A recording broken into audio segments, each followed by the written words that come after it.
Hello, everyone. Welcome to a very special stream. Today, we're going to play some Food Chain Snoop combo. Now, this is an archetype that my special guest, Dan Ford, has had a lot of success with, including back-to-back, almost back-to-back 5-0s, and 2 or 3 top 8s in his local scene, and we've had a similar list from Grumsh, for Magic Online. Grumsh has top 8'd a challenge, got 9th in another challenge. So it's been doing quite well. So say hi, Dan, and we'll talk about your deck a little bit. Yeah, dude, it's been a long time coming. Oh, you're all right. You were muted on a second, but now you're not muted. Okay. Am I good now? Yes, you should be. If people in Okay. the chat and tell me if Dan sounds all right relative to me, that would be nice. Sounds great. That was me. Oh. As soon as I said that fully processed. Oh yeah, I guess yeah. you just have have the stream pause, but just keep the chat up. Hey Chase. Yeah, that's what I'll do. Before you start, I need to know whether to waste my time thinking about this deck. It's very important. How's the Pox matchup? You tell me, Dan. How's the Pox matchup? I haven't played against Pox. I played against that mono black mid range deck. Right. Yeah. Which I got pretty lucky against. So maybe it just needs more testing. But I think that in general it would probably be pretty positive. The jury's out on Pox, but I don't know if they could ever beat a food chain being in play. So yeah, that's what I'm thinking. And then you just need to draw like one just a goblin card. Yeah. Bogger Harbinger is like weirdly funnily good against discard spells. Yes, yeah, it's really nice to be able to put the card on top and then be like, okay, well, your Thoughtseize are useless now. Yeah, no, we've really missed a key meta deck by not playtesting against Pox.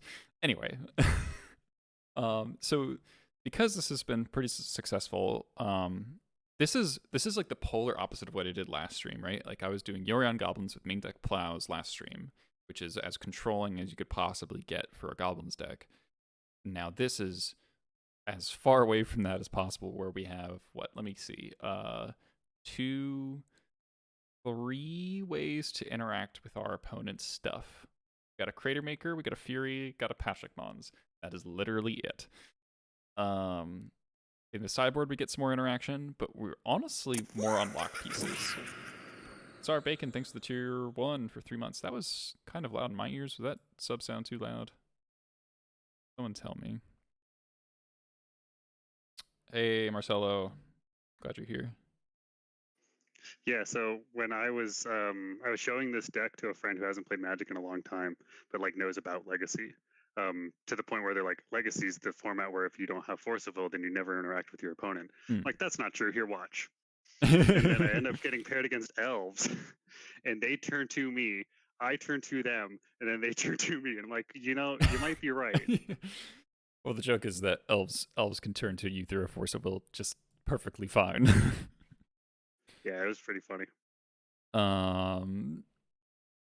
Yeah, so I think the thesis of this deck would be interaction is overrated. Here's multiple ways. Here's presenting multiple ways to kill your opponent. And I think just looking at the deck list, not having played, I don't think I've actually ever played Food Chain Snoop combo. Adam, thanks for the follow. Nice to see you. My instinct here is that the reason this can be successful is that despite being a deck of 34 creatures, it actually attacks on multiple different axes in terms of what it cares about. Whereas like you have Lackey, which cares about blockers and removal, Snoop combo, which only cares about removal, and Food Chain, which only really cares about counter spells. Because once Food Chain is on the battlefield, spot removal becomes almost textless, not like exactly textless, but like quite bad. and this deck just has, we got 4 ringleaders. It's a lot of card draw, so we're able to present multiple layers of that kind of like, okay, you need to be able to kill the lackey or block it. Okay, you need to be able to kill the Snoop right now, or oh, you need to counter my food chain, like kind of over and over and over again. Yeah, exactly. And if you don't, and even if you do all those things, you might actually just die to getting, crappy beats to death. And then Muxus, I guess, Muxus is sort of in the category of food chain where it's like counter spells or, anti-ETB stuff is the only thing that will stop him.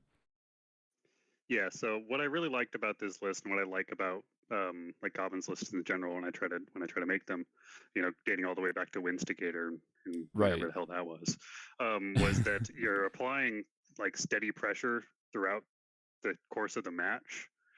So, you do a lackey. Do you have an answer? Snoop, do you have an answer?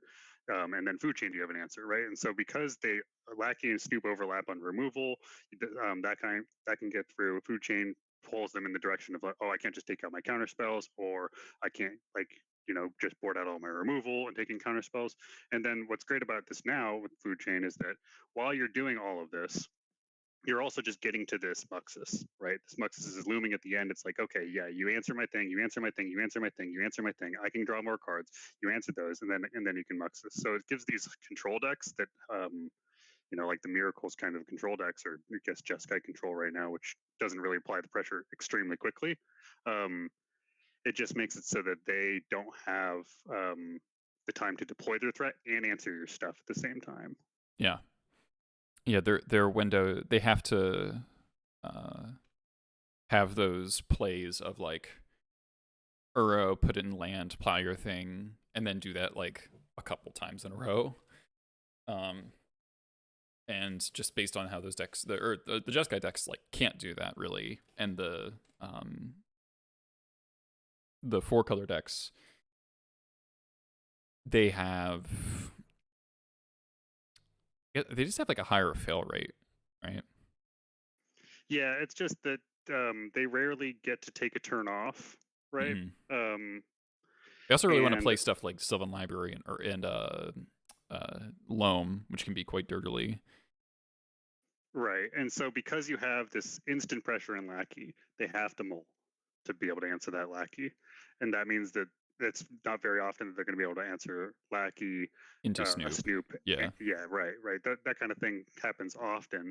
And then even putting out Ignoble can put you into your 3 drops quickly.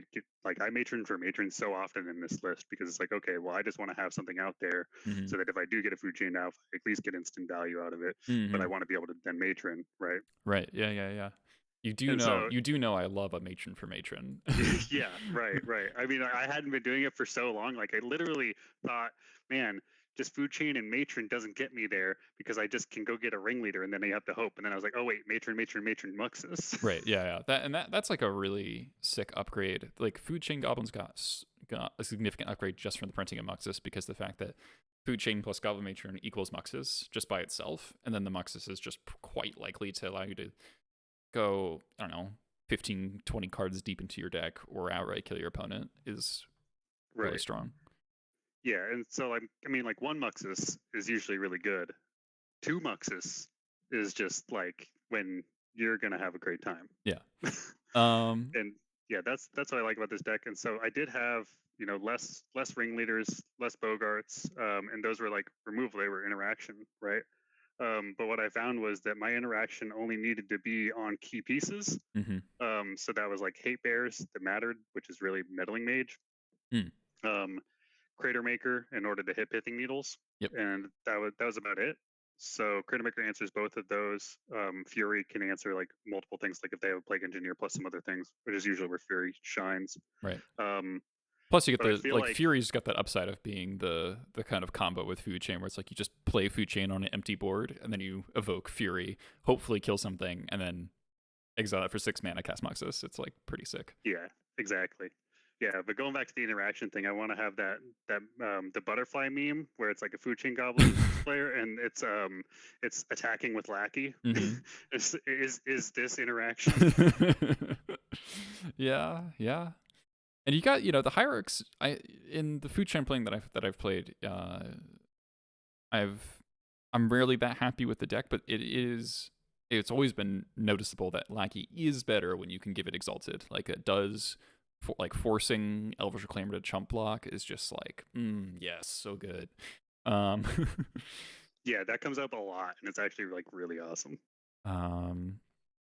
Let's talk about the sideboard a little bit. We got 3 Leyline, 2 Thorn, 2 Chalice, and I'm the one who kind of talked you into chalices. That's true, which has worked. Good, yeah, and so with 3 Ancient Tombs, the Thorn and Chalices are definitely like a lot more potent than they would be in a classic Goblins list that has to wait until turn 2 to play them, or it plays Chalice on 0 a lot more often than Chalice on 1. We have fewer Pyroblasts. That's not as big a part of our plan. And then we've got Magus the Moon. Magus the Moon's just kind of great. Trashmaster, obvious inclusion. Fury for the like probably D&T and Elves are probably the biggest ones for Fury. Mass Vandal would be D&T, lands. What else do you want? 8 cast. Sorry, for Fury? Vandal. Oh, Vandal, mostly D&T. Yeah. And then also I sometimes bring it in against 4-color control to be able to hit Sylvan libraries. Okay. I find that because they'll bury you. I find that they often cut library against me, but maybe I don't know if that's like a food chain difference that they feel. I think I'm not sure. Yeah, I've seen it enough times that I bring it in, and then also it's a 2-drop. Sure. It's a single color. Yeah, that's actually relevant. Yeah. Yeah, which in and of itself, even if it doesn't do anything, it can do a lot in the food chain list. Right. To be able to get you to your 3-drop. And so for me, the biggest sticking point for food chain has always been that your Delver matchup is noticeably worse. And we're kind of hoping that this configuration has sort of solved that problem, where the idea is that you kind of just try to create a non-game as much as possible, and you do that through Leyline and Chalice of the Void, and you're not playing as much this kind of like 1-for-1 you, 2-for-1 you, 1-for-1 me, 2-for-1 me kind of game that normal Goblins plays. Like it's just gonna be like, okay, Leyline, half your deck is off. Chalice, the other half of your deck is off. Yeah, I like that lock piece. It makes me feel like I'm kind of playing this weird Stompy list. Mm-hmm. But at the same time, I like that it still tears them in opposite directions of what they need to demonic tutor for. Right. Yes. So it's like they have to. I mean, and I think that's probably why I have a high win rate right now. It's just because of the sheer like confusion of what the deck is doing. Yeah, and I think that's an underrated aspect of non-blue decks is in terms of how you construct them. You literally want to build your deck to force your opponent to over sideboard or feel like they have to over sideboard. I think that's like a really important aspect of these, especially playing against blue decks or fast combo decks, where they can answer everything if they devote the slots to it, and they can find those answers because they have cantrips. But if you stretch them in enough directions, they might make mistakes in terms of knowing what is important at that particular time. And so, like, they might brainstorm and keep the wrong cards, put an important card back that they now want, after you resolve a chalice or whatever. These kinds of things. So yeah, that's the overall approach. And then, and the nice thing about chalice, against Delver right now, obviously it shuts off to like 2/3 of their threats. It makes, if they're going to fuel Murktide, they can do that, but it'll cost them just kind of tossing spells into chalice. And then they'll also, I think, shutting off and the festivities, and also making so that you can Snoop combo them is really good. Because if you can Snoop combo them, the Murktide doesn't matter so much because you don't actually have to race with damage. You can just combo. Yeah, that's what when I have. So I did try this list out. I did play against Blue or Delver, and like last night or something. And that's exactly what happened. Is that I landed the chalice. I played around days. I landed the chalice, and then I just played Snoop, and then Snoop revealed, and I had the Harbinger in hand, and Snoop revealed a Cavern on top, and I was like, well, I win next turn. Right. And there's not a whole lot they can do about that.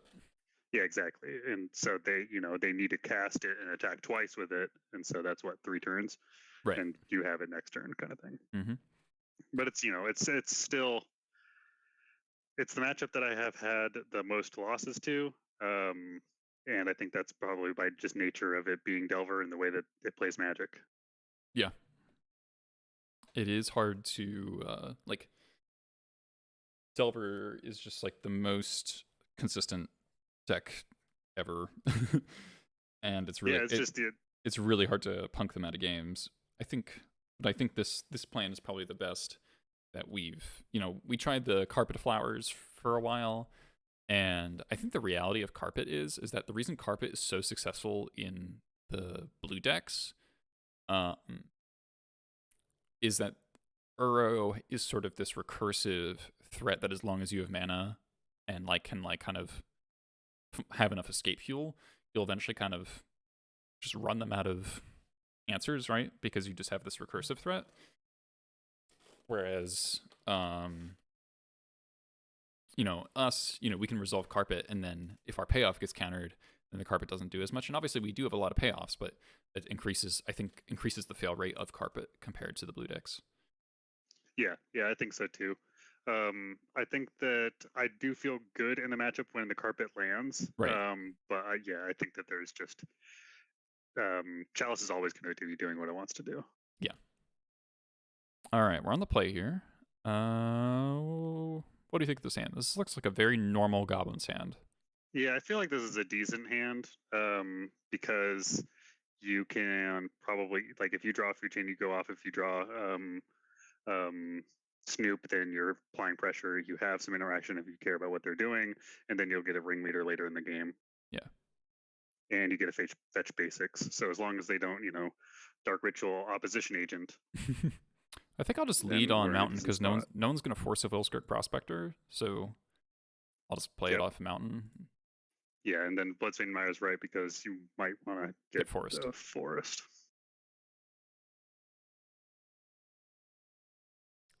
Yeah, there's actually a lot of keepable hands in this deck. Oh, hey, Food Chain. See, and now we can just go for it. I don't know if I would want to. Yeah. I kind of want to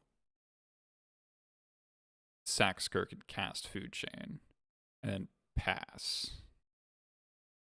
Yeah. I think so because they have to counter it. They can't ending it. They can't pending it. Right. And then next turn we have our mana plus the extra draw. Yeah, and I want Cavern. So all right, I think we get Forest here. Yeah, that seems right. So if this gets Force of Willed, we're a little sad. At the end of the world. Yeah, as long as we draw a 4th land or an Ancient Tomb, ideally, that would be the only real problem. I guess we get. Hopefully, no one plays Spell Pierce. All right, Force Negation, pitch Force Negation. That's fine. Yeah. Yeah, and so we get to continue on our way with just playing a Pashlik Mons, which is a threat that they probably want to answer, and then hopefully draw a land for the Ringleader. Oh, they missed a land drop. Matron's good. I think we just play Matron. Yeah, and what do you think we get?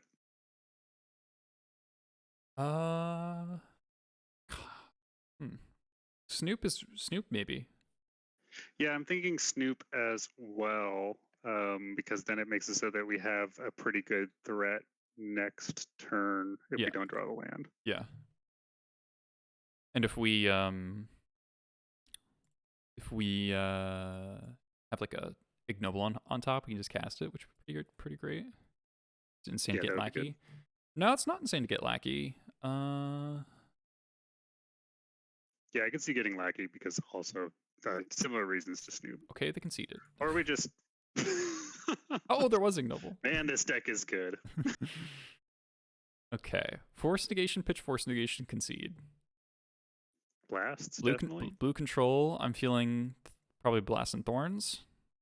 I think probably just blasts. Just Blasts. Okay. Thorn I usually just keep for Combo. the combo. I always loved Thorn back in the day against like blue, like Tundra decks. Like Thorn was so, and like Grixis decks as well. Thorn was so good against those. But yeah, it was. That probably changed because of ending, because they can just kill it for 2 mana, whereas Right. before all of their answers were 3 mana. Thing. Yeah, exactly. And so like putting their 3 mana things at 4 mana was insane. But now it literally does nothing depending. Right. But there is some argument that forcing them to spend the ending on a Thorn could be valuable in of itself. Yeah, I see that. Well, what do we want to cut here? But you cut the Fury, that makes sense. We're on the draw. I would consider cutting Crater Maker, but then if they run things like, well, how do we kill them? They didn't. They saw Food Chain. Okay, so they might bring in Canonist. Canonist or Containment Priest would probably be my biggest concern. Yeah. So I would leave in at least one way to deal with them. Yep. Yeah, I would trim on Harbinger because they want to kill your Snoops, and then I would. I side out Skirk a lot in these kinds of matchups. I side out Skirk a good amount. I think that's fair. Because you have the before in classic albums, I don't side out Skirk nearly as much because it's your like only big ramp things. But since you're doing that passively in this deck, you can side out Skirk a lot more. Right, and if they are playing any Wraths, then the Skirks, if they're playing a Terminus, Skirk can make you overcommit. Though Ignoble can overcommit as well, but Ignoble casts. Yeah. I got the other day. I got Supreme Verdict when I had 3 Snoops out. I was like, "There's no way they can answer 3 Snoops when I'm going to combo them next turn." It's pretty good. It's a great hand. Yeah, it's awesome how many hands are good in this deck. Yeah, I feel like this, because the deck is so streamlined, you don't get the kind of lopsided hands as much that regular goblins can get. Yeah. So what I've also learned from so I study like economic game theory, right? For school. And when you're looking at your opening hand, because you don't know what the other person's going to be able to do, often you can weight proactive plans higher than a reactive plan. So if you just have less reactive cards, you see more hands that you think are good because you're like, oh, well, in the dark, it is actively it does a better thing because I don't need something to happen for this to be good. Right. What land do you want? Do you want to get Foothills, fetch a basic? Do you want to play Taiga, or do you want to play Cavern? I think I'd just do Cavern. Okay. My thinking, I mean, I don't think they're a Daze deck. So my thinking is that on the off chance they have like a 1 of Wasteland, I don't want to get hit by that. So I think I would. Oh, yeah. I think I would play Taiga because, you know, we have a bunch of lands. It's not like we are crushed by Wasteland. I just don't want Cavern to get hit by Wasteland. Yeah, that is safer. I was just they're playing Force of Negation and Island and drew no more lands right the last turn, so I was like pretty March sure. of Otherworldly Light. Okay. Well, there's the removal gone, so yeah. Snoop. Yeah, back to basics deck. Do we want to save probably want to play get Mountain then? Yeah, because of back to basics, I would get the Mountain. Luckily, we drew a fetch, so we still get that value off of Snoop if they can't answer it, but they likely answer it. Yeah. We'll just have a good curve out if they do, right? It's just like you'll Snoop, okay, Chieftain, and Sling Gang attack for lots.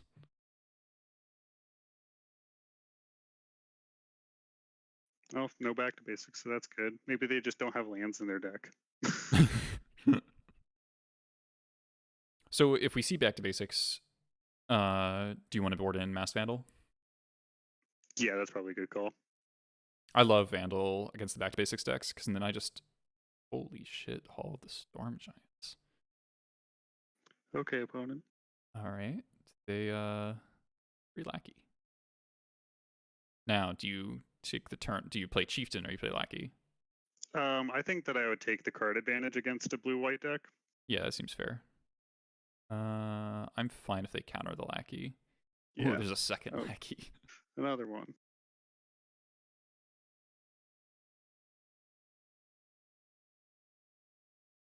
What's nice about this is that even if we play that second lackey, it's not necessarily overcommitting. Yeah, because it's just free it's just cards. it's just all off of that Snoop. Okay, they can see. I wonder if okay. For a second, I was like, did opponent register a Legacy League with a Pioneer deck? And then I was like, no, they cast Brainstorm. Yeah, they Or right, and Floodstrand, yeah.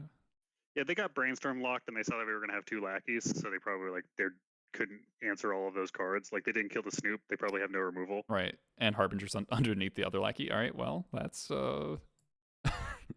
that's pretty good. There it is, dude. opponent did not put up the strongest fight. That's funny. Is this how you get back-to-back 5-0s? Your opponents just cast Brainstorm, then concede? You'd be surprised. Yeah, I don't know if it's just luck and or what. I think the deck's strong. I think that I've been super good with it, like luck-wise. Right. Definitely. I think like when you think you have a good deck and it lines up with a hot streak, that's how you hit like 80% win rate for like 4 weeks, and you're just like, this is crazy. Yeah, that's where I'm at, yeah. right? With this deck right now. And then what's awesome is someone local here, Brennan, is his name. Right. He we've been talking about it. He was in the last tournament that I was in the month prior, and he was playing Classic Goblins and I was playing Food Chain Goblins, and we were sitting next to each other, and I just exploded a huge Food Chain turn while he was like trying to like port them down and vial in lackeys and stuff, and he was losing, I forget what too. And he's like, man, this is just not working for me. And I was like, you should try this. And so this last weekend he played Food Chain Goblins, right, and he top and eight also right? got top 8. Yeah. So that's pretty awesome to see that he just picked up the deck and was able to do well. I think he was playing. He definitely jammed a bunch of games with friends in between stuff. I remember his name because I remember talking to him like years ago, like before I was doing content creation, when I was still like kind of new to the deck. I remember talking to him on like the Facebook group or probably the source as well. Yeah. If I'm thinking of the right person. I'm not sure how far back Brennan goes with the deck. I know that he picked it up after I did and after Hadley did, but that's like most. That's a lot of like when did you start playing goblins? Shit. What is 2000? It's 2022 now. Correct. Maybe like 8 or 10 years ago. One or the other. It's definitely not 9. It's either 8 or 10. Jeez. All right. Okay. I hate having the Kiki in hand, but I think it's fine with the Fury, and then also being able to put in enough of a lackey. Yeah. Like somebody messaged me yesterday. They're like, do you think you need 2 Kikis, or do you think that causes mulligans? And generally, no. And this is a hand that kind of shows you. I do. Like, I tend to like the second Kiki, especially since we're playing 3 Harbingers. Maybe that kind of leans us into a second Kiki. Do you want? Let's see. What land do we want to lead on here? I'll probably just go with Taiga. Yeah, that's what I was thinking. And before Waste You Exploration Tabernacle, Yeah, right. Yeah, because you're not just totally screwed if you don't have the Snoop combo. Like if you were playing with just the Snoop combo, I think that Kiki Jiki still lends itself well as a card, as a pitch to Fury, as like an extra search or an extra 4. Like look at the top 4 with Food Chain. Yeah, I think that just in general, it's still just a good card to have in your hand, and I think we're dying the on turn 1. Still function. Oh fuck! It does look like Ant or Tess. Verdant Catacombs says Tess. There's Echo. Yep. Well, our hand wasn't great, so other hand wasn't great either.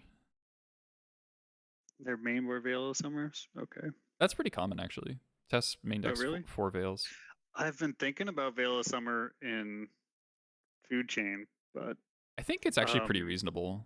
If I mean, if you play against that fucking mono black deck again. Yeah, right. Yeah, where they him you a ton. Yeah. Yeah, that's Ooh, what we're made not me dead. want it, and then also that it helps against the. Do we have it? No, dang, no ancient tomb. We can kill them. No, we can't. We go Skirk to play out food chain. But then we don't have anything on board, so we'd have to attack first. Attack, put in.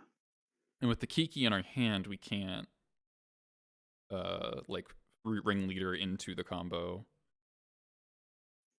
Yeah, so attack, put in Kiki. Should we not put in? No, I guess we put in.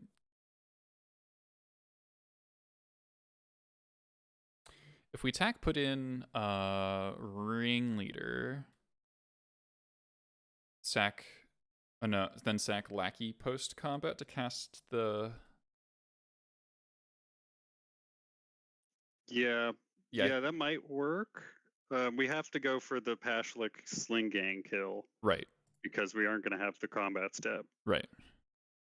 So we can get rid of the chieftain to chain up.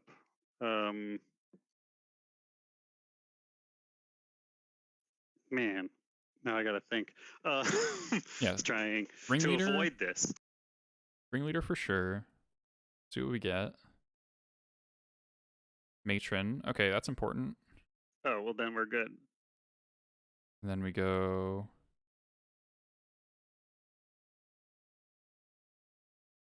Skirk. Yes. Taiga. Oh, wait, no. Undo.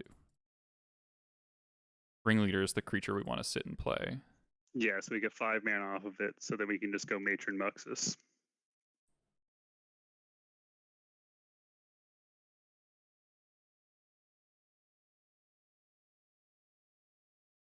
Is that what we want to do? Yeah, I think so.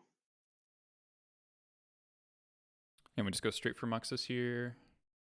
I can't think of any other way that would be for sure winning.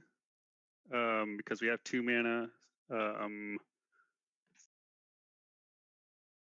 Yeah, I think that we just gotta do the Muxus and wheel. They wheeled and now we wheel.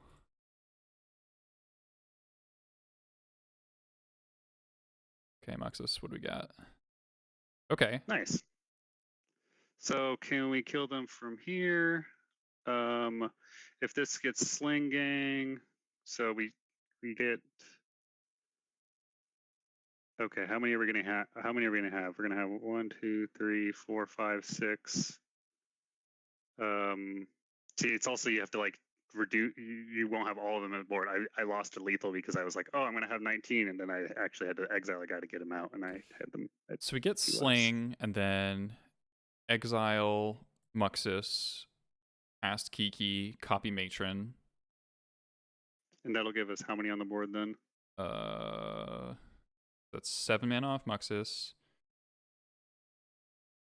Down to 2 for Kiki. Copy Matron. Exile the Matron copy. Have 6 mana again. Cast Sling Gang. It's not, and we need 10 goblins on board to kill them. We only need 9. No, because the last goblin only deals 1 because Sling Gang has to sack Pashlik before it sacks itself. Yep.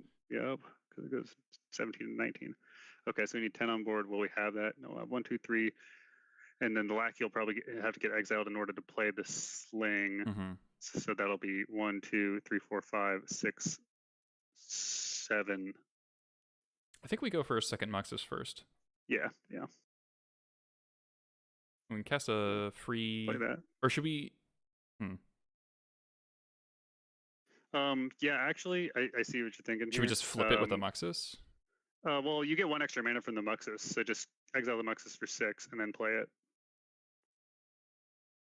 Oh, I see what you mean. There's Harbinger. We can't Kiki combo them. I would exile for black to play the Harbinger to put a Matron on top.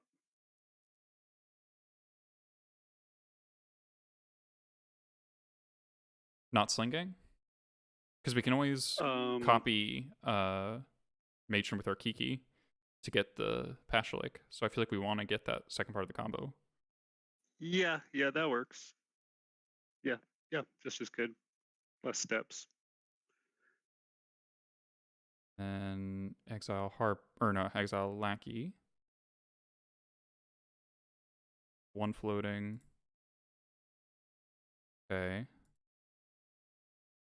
Exile Muxus for red. How many is that? 1, 2, 3, 4, 5, 6, 7, 8, 9, and he'll be 10. Yeah, okay, nice. And then copy. You can actually probably, yeah. Okay, never mind. I was thinking maybe we should have gotten the patch like Flamons first, because then you could have also copied and just needed the Sling Gun on top. Oh my god. We did it! Oh my god. Just straight up turn to the test player. That's pretty gorgeous. How wonderful. That was awesome. Yeah. Food chains get insane. Okay, so Chalice and Thorn, Slam Dunk. Trashmaster, generally quite good against Tess. What are your thoughts on Ley Lines? What are your thoughts on Vandal? What are your thoughts on Blast? Man, you didn't. I was gonna ask you those things. I tend to bring in ley lines. Well, I guess I bring in ley lines against Ant because of past and right. Yeah. Files, so they're Tess only wheels, right? Yeah, it's only Echo and like Rite of Flame if they're even playing Rite of Flame. Yeah, and if they think that we can turn to them, right? Chances are they are gonna want to just blast through, right? Mm-hmm. But also probably not going to want to wheel us again. That's true. Well, I guess we have to decide if, what do we want to cut first? Like, I usually cut, a couple of those. I usually cut like one Muxus. I'll cut the Fury. I'll cut the Crater Maker. I'll cut the Skirk. Because the fastest combo, right, is Snoop. Like if you're going to be able to get a hate piece down, then you want to follow that up with Snoop or with Lackey and the Muxus. Right. I don't. I do kind of like the ley lines. I feel like, what if we do like down to one ringleader? I don't like cutting Muxus though. Yeah. Like we're on the draw. I feel like we want some amount of turn 0 interaction. Right, that's where I'm at too. Yeah, I mean, I know Trashmaster is good. I feel like maybe Chieftain. Yeah, Chieftain makes it so you can kill him, but I guess we can just do another Sling Patch like kill. Yeah, let's try this. I usually don't cut the Chieftain. Okay. This sand seems too slow. Yeah, unfortunately. Sand seems that seems great. Probably Chalice on 0 plus Hierarch. Yep, if it gets to that. Right, they might just Echo on turn 1. But do you want to put back second Snoop or do you want to put back Food Chain? I think so. My initial thoughts was second Snoop, but because we don't have ringleaders and things for the Food Chain, I feel like it's Food Chain. Yeah, that might be wrong. I think that's reasonable. Partial Strix, thanks for the follow. I think that it was probably actually not, I'm having serious regrets. I think it was the second Snoop because they're not going to remove your Snoop. I guess that's true, but like if we only have a Snoop and an Ignoble, like how are we comboing with Food Chain, right? Like we don't have enough creatures. Well, if something was on top. Okay, sure. Matron is on top, then you're going. You know. That's true. I guess it does make Matron better. Yeah, it just makes the whole deck more explosive. Yeah. To have the option.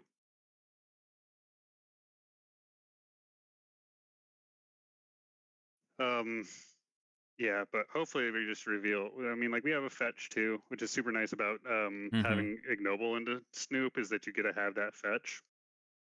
Yeah. So the instant value. And Future then just goblins have either an lies in entire food chance. chain or Yori on taigas or plateaus. The eternal battle, taiga versus plateau. Yeah, right. All right, Wish Claw. I've never played around a Mind Break Trap, but I played around if you Mindbug can, Trap in Vintage. how'd you do that? you just slow roll your recruiter Oh, pile. Okay, so yeah, I guess we don't care about the 1 damage. We rather just preserve the. yeah, like finding our win more likely is probably the best. Going to 18 is like slightly sketchy, but Yeah, just accept that and get. I mean, a Taiga would probably be the best. Yeah, I guess we have a black. They're not going to kill our ignoble hierarch, so. All right, there's Matron. This is where Yep, yeah, food chain was you're better. you're absolutely right. They'd be dead next turn.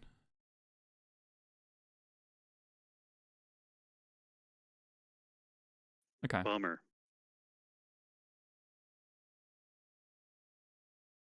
Yeah, when I was talking with Brennan, he cited out food chains like all the time, like just some like shave them. Mm-hmm. And I was not.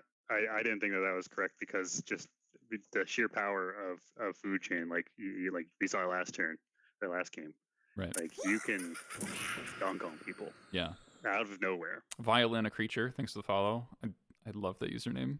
Violin, the instrument. Oh, that's awesome. That's such a good name. Oh my god. All right, so Pen's probably gonna go like activate Wish Claw, get a bounce spell, play a bunch of zeros, try to kill us, something like that is what I'm expecting. Yeah, they're probably worried that we will kill them. Yeah. So they might try here, but if they give us Wish Claw, Then they we die. win. Yeah.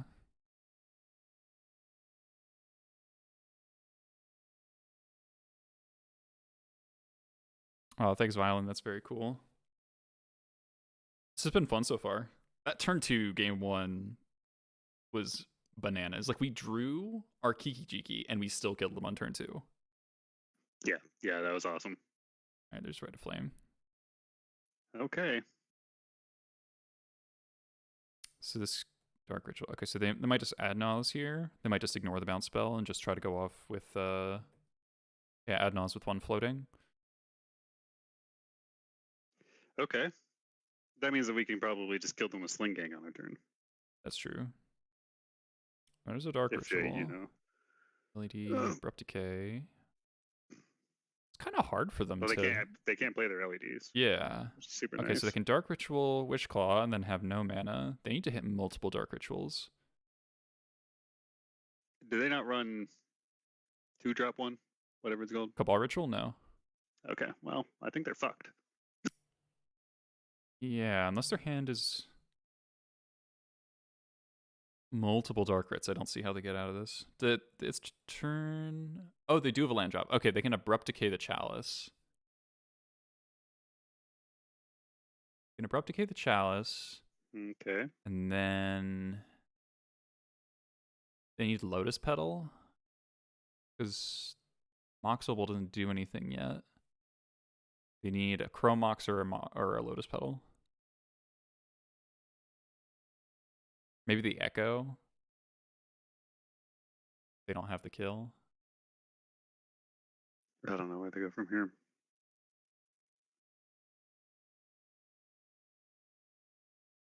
Like, they need the initial mana source to keep going.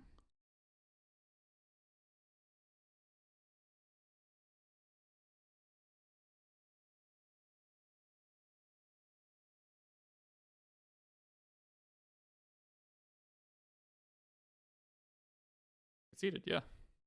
All right.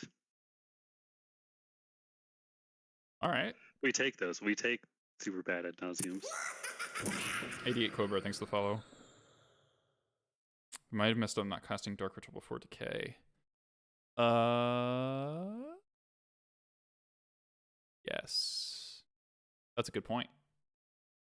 That's a good point. If they cast Dark Ritual, then Decay, then they would have black floating, and then they can go LED, Opal, Wishclaw, Opal's online, and then kill us. What was the first match? It was blue-white. We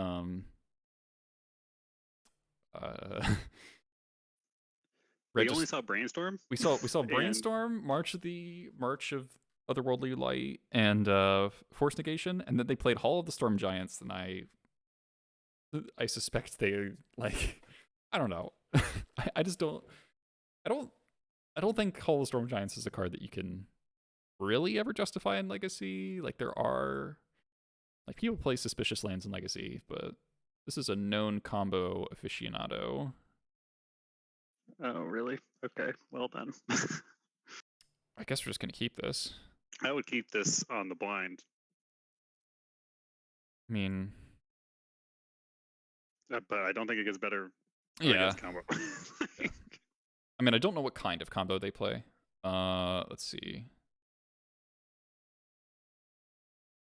I think we lead on Fire Mountain. I do think we want the basic all of our colors. We can get Force with this if they are a Wasteland deck, but I suspect they're not. Oh, see, you said that they were a combo player, and I was all in. I was like, yeah, like all that Badlands. Simian Spirit Guide. Okay. Is this Stompy? Moon Stompy? That would be preferable. Banefire. They got us. Okay. I think we just Snoop here. Yeah, I think so, because then next turn you can just do second Snoop plus Lackey if they do answer him, and then they're kind of in a bad spot. Just be, play your 2s, then you can play your 1/2 on turn 3. City of Traders. Rabble. Okay.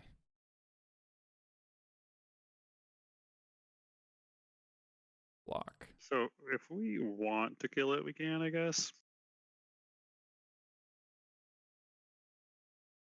Alright, let's fetch. Get a Taiga. Ancient Tomb on top is not thrilling. What's that, like, the one that like exiles the tokens when they attack, right? I think that's probably the only reason why it's worth killing this war boss. Fireflux Squad. Oh, Jax makes a good point. We can just offer the trade. That's a good point, yeah. Yeah, and then if they don't, we'll kill it. Yep. If they do, we'll yeah, nice.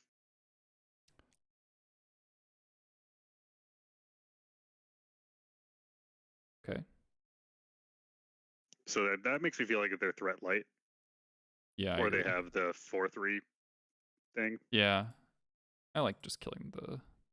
Yeah, me too. I mean, we don't have to do it right now. We can just wait and. Yeah, just have to do it in their main phase. Yeah. Because if they play like a Goblin Rabble Master, I'd probably rather kill Rabble Master. Yeah.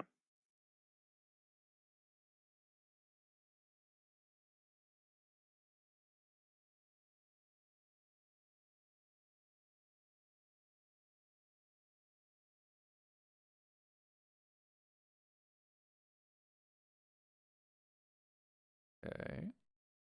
A lot of colorless mana. What is this? Spirit Guide. Is this Chandra? 6 mana Chandra? Okay. Okay. That one can wipe the board, right? Yes. Minus what is that? Or -3. -3 to wipe the board, -2 or -X is spot removal. Damages X. Shit. Okay. Well, that might suck. Yeah. Not too worried about it. I mean, rewarded for not playing. I guess that explains why they didn't like care about. Block. Yeah. Yeah. I mean, they also just, 3-for-1 themselves casting that, right? So pop your own city, exile Spirit Guide, play another city. So it's like, I think Yeah. just want to draw, like if we draw, okay, so down tick, sure. So we'll just place Hovering Leader on top, or Matron would be best. Fetch land kind of sucks. Yeah, it's not good. I mean, I don't think we play the Lackey. Yeah.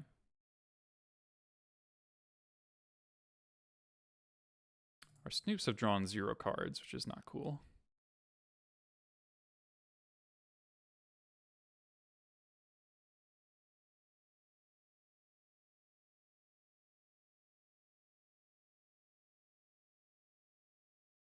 They don't kill the Snoop.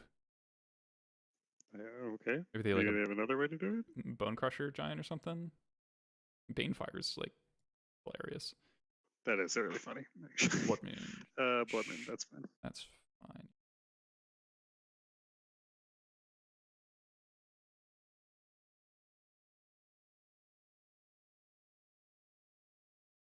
Annoying. Yeah.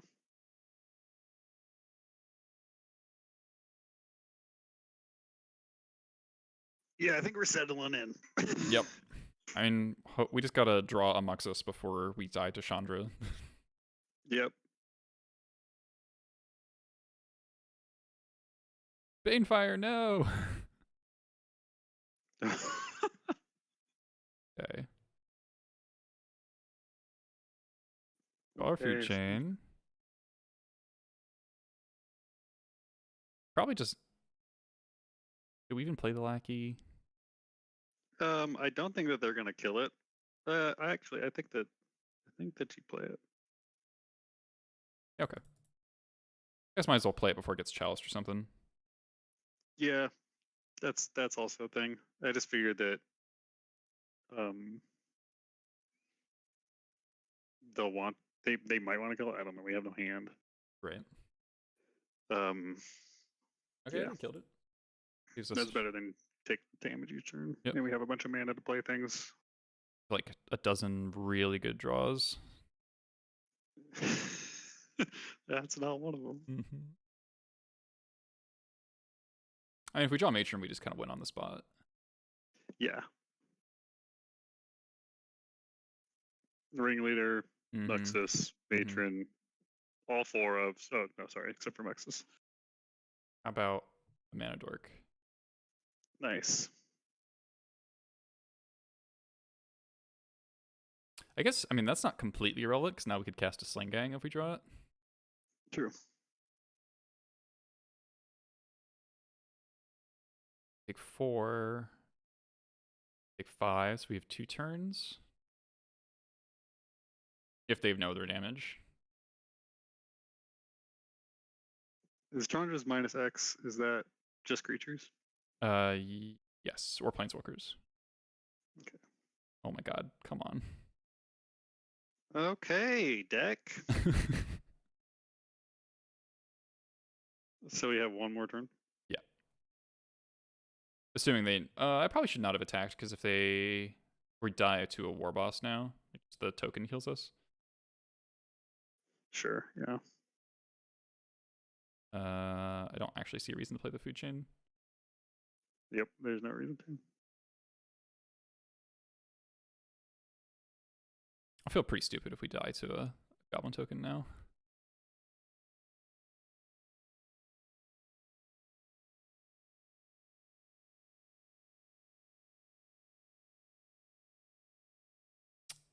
On it has the 3rd Banefire. Yep, of course, Muxus is the next card. I never remember to play around the 3rd Banefire. Muxus was the next card, of course it was. Okay. Oh, dang. Yeah. So... Yeah, I really think the trash is probably all we need, but can bring in Mask Vandal. Oh, I guess the Fury is also decent. Yeah, I think the Fury's good. Thorn honestly might be fine. Like if their win condition is an X spell and a 6-mana planeswalker, like True. like Yeah, I don't hate it. we can cut a Harbinger, we can cut Prospector.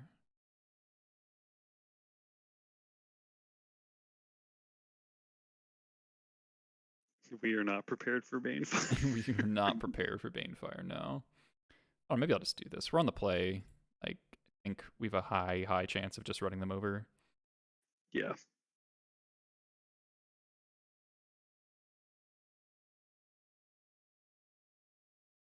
Now, this would be a matchup I'd be kind of tempted to shave a food chain, just because they have no way to remove it. And I feel like a way to lose would be, you know, drawing food chain no creatures like last game, or drawing like they Blood Moon, and then you have like a green spell you can't cast. Well, this hand This hand is fine. Good. I mean, yeah, that's a pretty good hand. Sorry, my dog's freaking out. It's okay. I'm just thinking if they kill our Hierarch, then Yeah, if they kill our Hierarch, it's not super great. Fury can drag the game out though. Like, I guess with the Kiki in our hand again, which is slightly annoying. Yeah, that's gonna be pitched to the Fury for sure.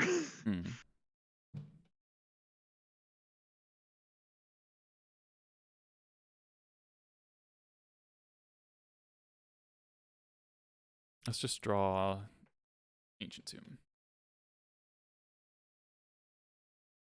Ancient Tomb would be sick. That would be really nice, yeah. Maybe even just any land. Yeah, any land is good. Like, if they go turn 1 dude. Blood Sun. Sure.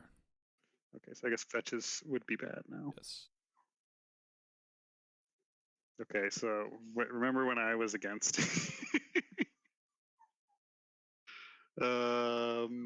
Yeah, I think you might have been right.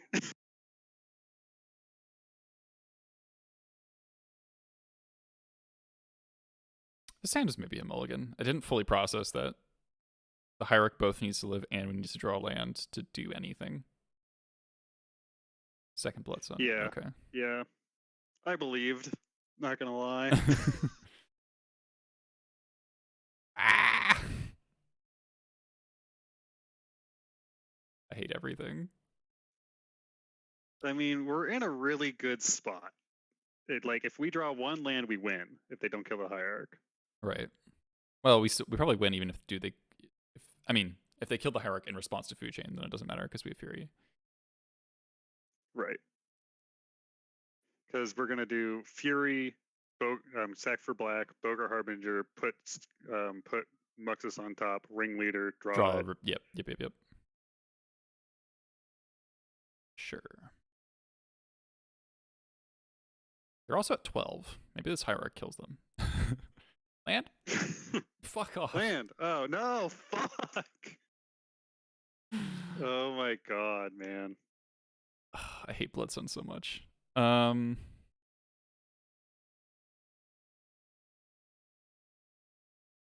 We just kill the rebel. I would wait, because then it's just gonna be it's gonna be 2/1/1. Like, you take a few damage next turn, but then I mean, we take 6. But you give up your win. I guess that's true. We take 6. Yeah, okay.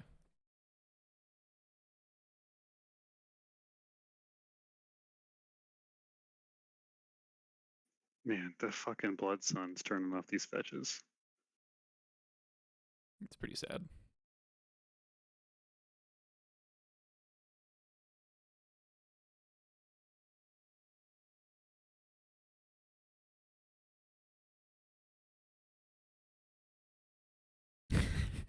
Okay.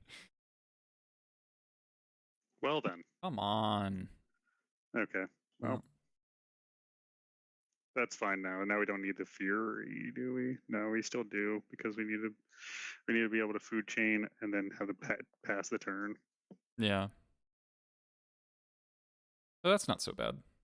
Opponent has 7 cards in hand. Yeah.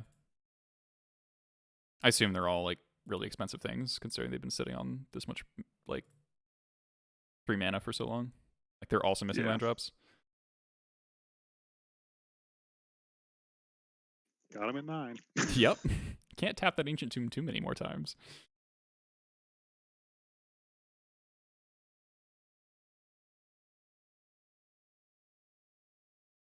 Yeah, I think that I was too hasty on the keep. Okay, they drew a mountain. Still looking at very good shot to win if we draw Ancient Tomb. Or any land, Ancient Tomb but wins. Ancient Tomb especially. How many fetches does this list play? 8. A lot. Yep.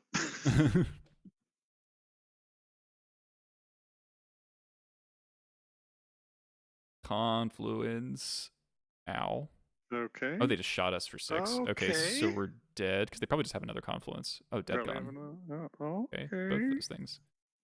On. Oh man, that would have been the thing. Yep. Okay.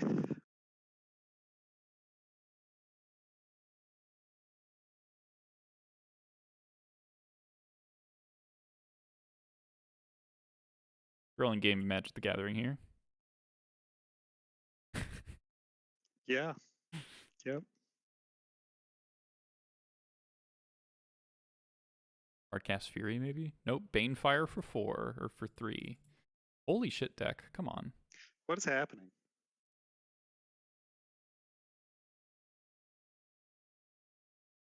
Alright. I think we're dead. Yeah, we're likely dead. Banefire for 5.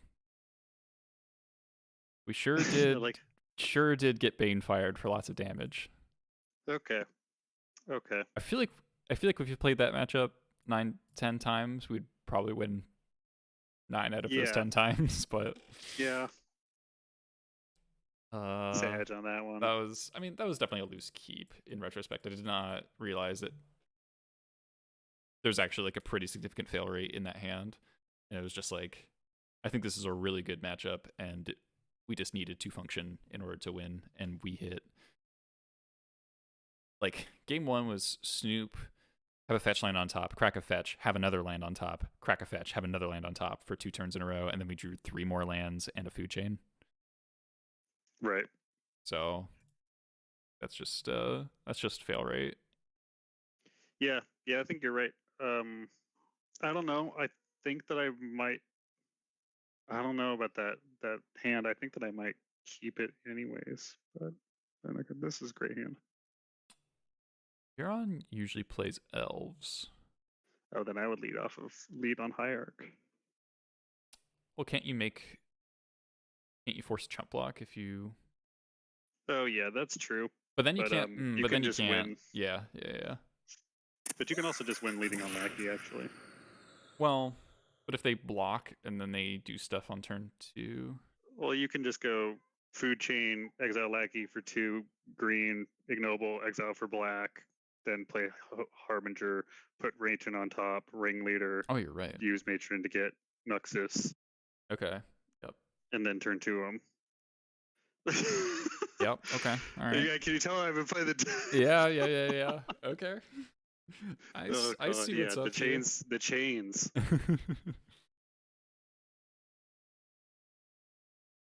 Ooh. Okay. Oh. Are they just dead? Are they? No, Snoop doesn't have haste. Yeah. I'm trying to think if we can chain out. No, because we need to use these guys. Yeah, I think we just still go with the same plan. Play food chain, not hierarch. Yeah, food chain. Because then you're also going to have a Snoop to play after the Muxus hits. Okay. Or actually, what you could do is you could do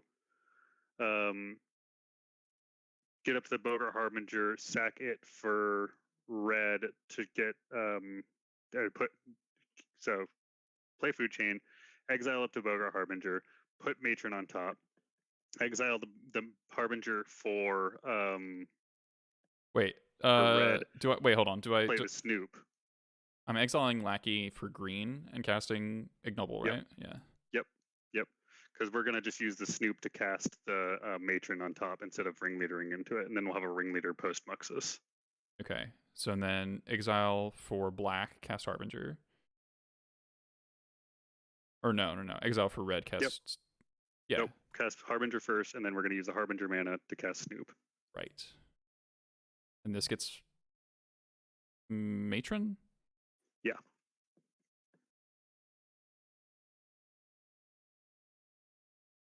Right, because you'll have 4, 5. Yeah, because you can't get Muxus. And then you call the judge over while you do this because your opponent never thinks you can. So just click Matron and then pay costs. Yeah. Right. I see what you mean. Okay. This is where I'm glad that we've had this conversation about how to cast spells so many times in the Goblin Discord. And we can just get Muxus here. Yep. And then you don't have to. Then you have all your matrons in your deck. You have you have 3 ringleaders. Yeah. So this is a pretty good spot. Okay. Okay, you conceded. Cool. Nice. Okay. Didn't have to continue. Fury and that's it. Against Elves. Chalice is okay unless they have Shepherd, in which case it's textless. Magus is okay. Yeah, I usually just bring in a Fury. The reason why I put Fury in the sideboard is because I had nothing to bring against Elves. Chalice, I guess, can be done, but yeah, I'm not into it on the draw anyway. Like, I think we just go Fury and we shave. I'd just shave Prospector maybe, or actually a Lackey. No, I think we went Prospector because of Pashlik. Yeah, true. Yeah, I'd shave a Lackey. Okay. Current score, we are 2-1. We beat Tess and a blue-white deck, and we somehow lost to Moon Stompy. we got Banefired 6 times in a match.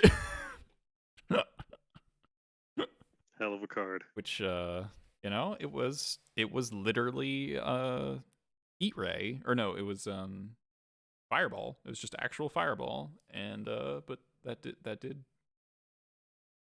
kill us. Yeah, I think we win that match a lot every other time. Yeah. Okay, I like this hand. Yeah, that seems like a great hand against Elves. Yeah. Yes. So you gotta think about what interaction Elves might have. Snuff Out is not hugely uncommon. Assassin's Trophy could be a thing. Hey, we drew a land. Does that make us want to lead on Hierarch then? Yeah, I would have been leading off Hierarch, yeah. Because then it lets you creator maker their their thing, or if you want to save that and start doing stuff like play the Pashlik Mons and next turn go creator maker, blow up a guy, kill another guy. Yeah, that's the ideal, right? And then Skirk Prospector to kill him, and then we'll have Food Chain for once we, get a card that can kill him. Or if we draw a Matron next turn, we win. Right.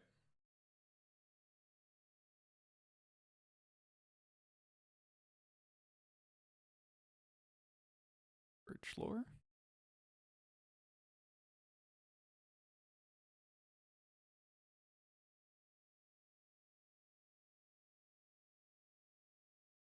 Okay, not Guy's Cradle, Heritage Druid. Okay. It's gonna be a race.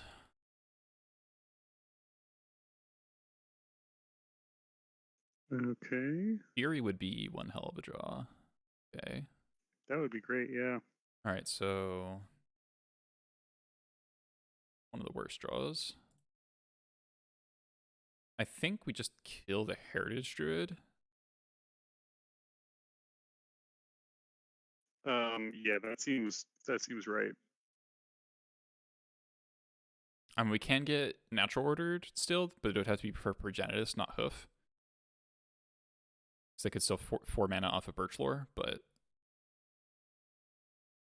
other options would be like Food Chain, Sack Hierarch for Lackey, Yeah, Exile you can put Lackey. Lackey and Skirk. Well, I could. Wait, can't we just play Food Chain? Oh no, it won't be mana that we can use to activate Creator Maker. So Right. okay. Yep, I think we're just. Yeah, I think we just Creator Maker.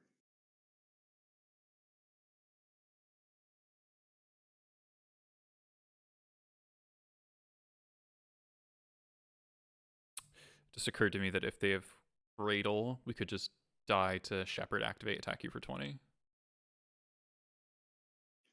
Yeah, that would be bad.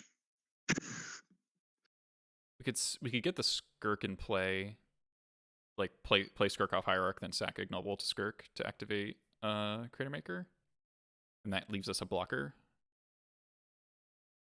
And then how do we win? Right, because then we'd be losing the Skirk to we'd have to draw a land and something else, so we wouldn't win. Right. I mean, we could draw Fury then, but True. Is that worth it? I think the Fury might make it actually like that there is an upside, but you lose your Skirk and the Ignoble. Well, and we lose the Ignoble this turn. That's probably not worth it. Let's just pray for no Cradle. They turn them into 5/5s, right? Yep. So it would be exact lethal.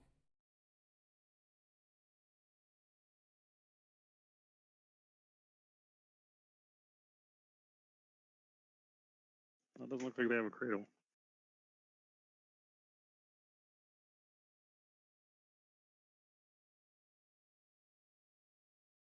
I mean, they can put a Progenitus out. Yep.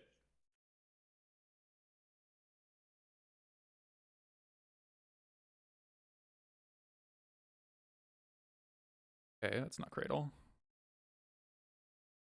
One card in hand. Hoof might still kill us now, because then it's 3 attackers. They get to be. Yeah, Hoof does kill us. Oh, that's not Hoof. Okay, so they're gonna get Cradled this turn. Mm-hmm. Okay, I don't know what this is. Oh, they're pumping the Reclaimer. That makes sense. Okay, we got the turn here. Thoughtseize. Annoying. That takes Patch Lake. Yeah, that takes Patch Lake. That sucks. Okay, well then I guess we just need a Matron. Yep. Or does Muxus do it? No. It might. Sad. That doesn't do it. Okay, well, let's play our chump blockers.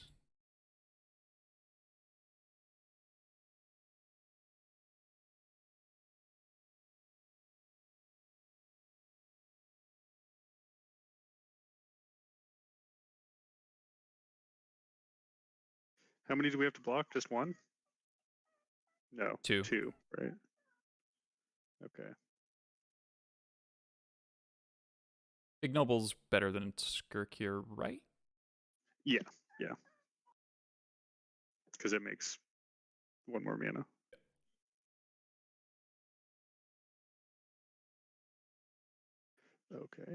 Okay. Can we can't play that? We don't have. I mean, also they could just make 5/5s in response, so it doesn't matter. Oh yeah. Okay. Well then. Close. Yeah, I think we just run it back. Yeah, I think so. Magus is nice in that sort of game to some degree, but yeah, shutting off the Cradle. I'm not a huge fan. I'm not a huge fan of Magus against Elves, like Moon effects against Elves. Like it's very slow. Turns off just Cradle. I mean, Cradle and Black, like they brought in Thoughtseize, right? That's true. But I think we probably just want as many goblins as possible. Yeah. We want. Maybe do we want the 4th lackey on the play? Yes. Yes, I would cut a ringleader. I feel like Chieftain might be worse than Leader. Well, Chieftain lets you win when you're like, I see Chieftain as a combo piece. Yeah, but like, imagine if this was a Ringleader. Food Chain looks so much better. That is.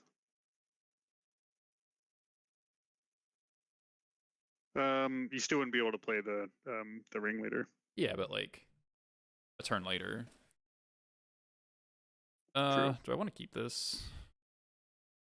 So you get a pressure there first creature, unless it's what's it called? Reclaimer. Reclaimer. Not a huge fan of this hand, honestly. Yeah, I'll mulligan this.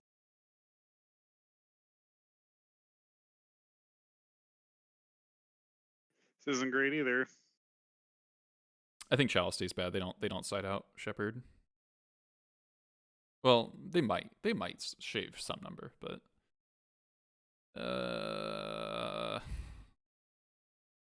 it's like fine if we draw a green source, but yeah, it's actually great if we draw a green source, but that's not great. I don't know. Do you want to go to 5 or? Crap.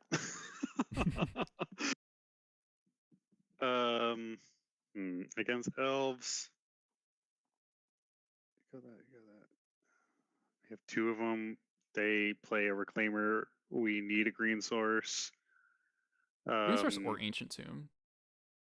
We can create or make a reclaimer. Yeah, that's true. Yeah, let's keep this. Put back second And then, yeah, Lackey. put down. Yeah.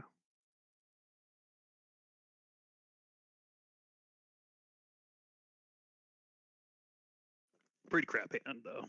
Yeah. And not really what you want. I just think that a 5 drop, like a 5. Hey, once upon a wasn't gonna time do for it. Elvish Reclaimer.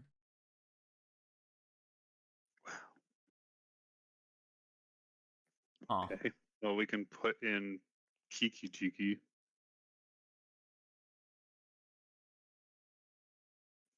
Which might be worth it. Jarvis?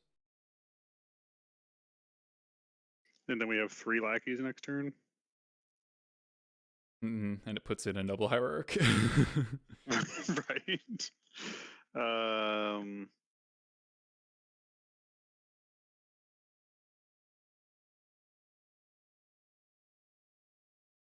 Huh. Yeah, I don't really like putting in ignoble, like fearing and then just putting in ignoble. You draw a land and you can play food chain, but you can't do anything with it. Yeah. I mean, we could just pass. Yeah. I'm trying to think how many guys they're going to have. Unless they have Heritage Druid, they can't really go too nuts from here. Yeah, well. Yeah, I think.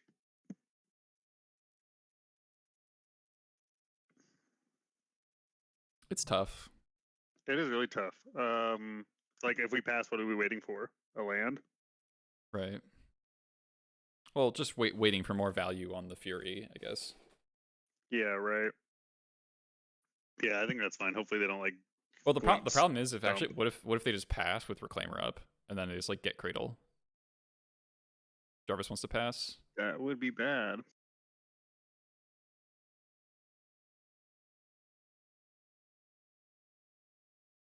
I think I'm gonna pass. I do think it's very close. Yeah. Yeah, I don't know. I like the Kiki line, but it's really super all in. Yeah. Like if you don't draw something on the next draw step, you're pretty likely to lose. Yeah, which I wonder if we just already are. I mean, likely to yeah. lose if we don't draw anything on the next draw step, but I think that we have more things to draw here. Yeah. I guess passing is bad against Thoughtseize, but Symbiote, okay. Cradle, Visionary. Okay. That's decent value of the Fury, Yeah, we I could. guess. I mean, they get to pick up the thing, but Yeah, it's it's not. actually just a 2-for-1 for them. Oh wow, they're Okay. okay. Hmm. So yes, they're doing this to play around Fury. This is why Fury is worse than Pyrokinesis a lot of the time. No, it is. It is 100% worse.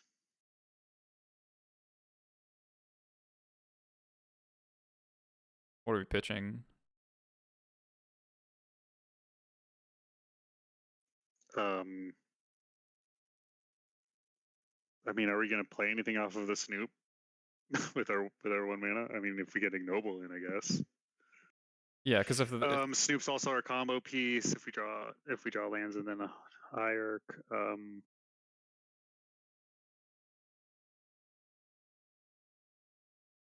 think we Yeah, I want. think that's probably right.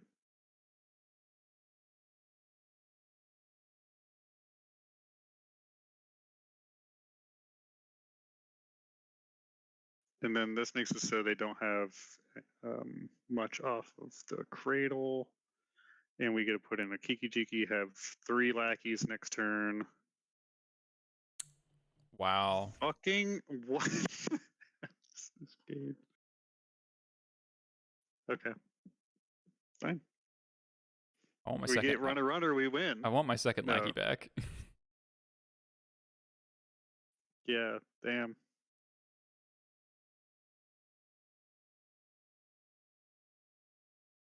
Play Visionary. All right, we're pretty dead.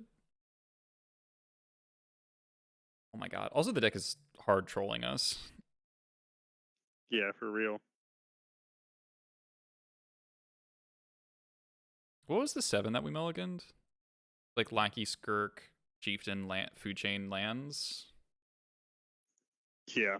Yeah, it was like, yeah. That was not good. I mean, we're like 99% dead here. Maybe I keep lands more often. I don't know. I think that we're getting pretty bad variance on the lands these past 2 matches at least. Yeah.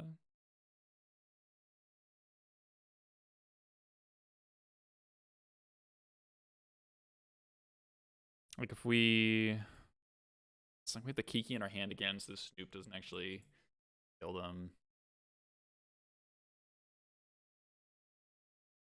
Yeah, right. Alright, we just died natural order. Cool.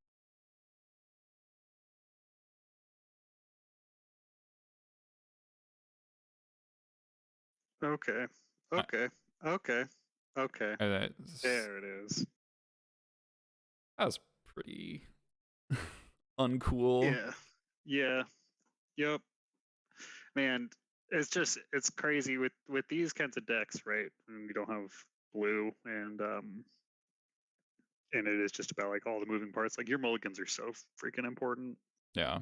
And with 1-drops, Food Chain Lands is probably keep-ish. I don't think first hand... It's just... I don't know. Like, the hand functioned, and obviously it like still had the drop, but you know what? I think that we would have kept the 7 and probably won. GG, Aaron. We would have kept the 7 and probably won if that Chieftain was a ringleader. Yeah, yeah. I think even then, maybe it was still a keep because if you drew any action, you were so good. Yeah. And you had pressure at the beginning.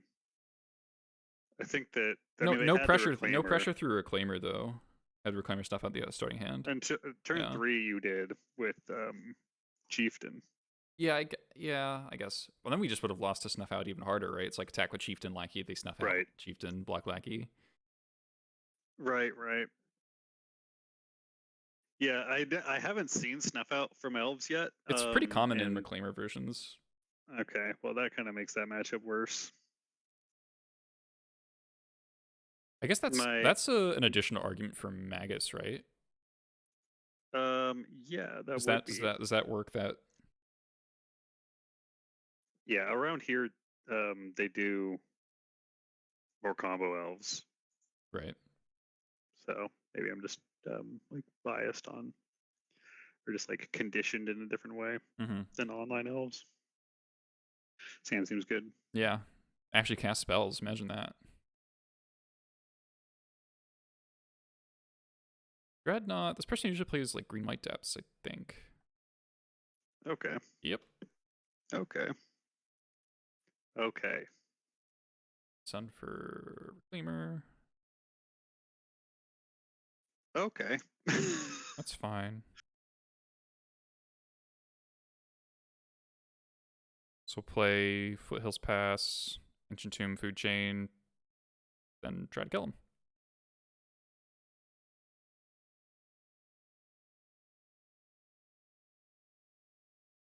Yeah, I think it's fine to like I'm worried about playing out the food chain into a Prismatic ending?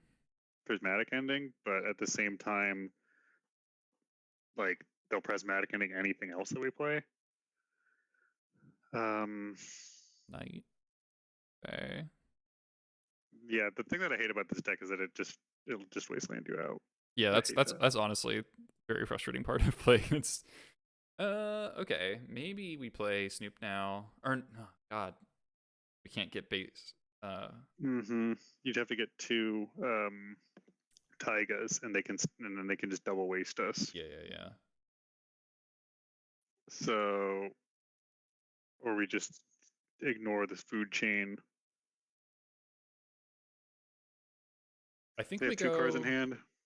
Yeah, they have 2 cards. I think we go Ancient Tomb,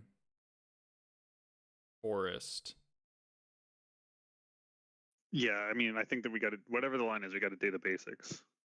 So, part of me does like I mean, they have more just plows. Mountain, Snoop. Yeah, Because if we go Mountain Snoop, we don't have a green source for Food Chain. right. But food chain's not.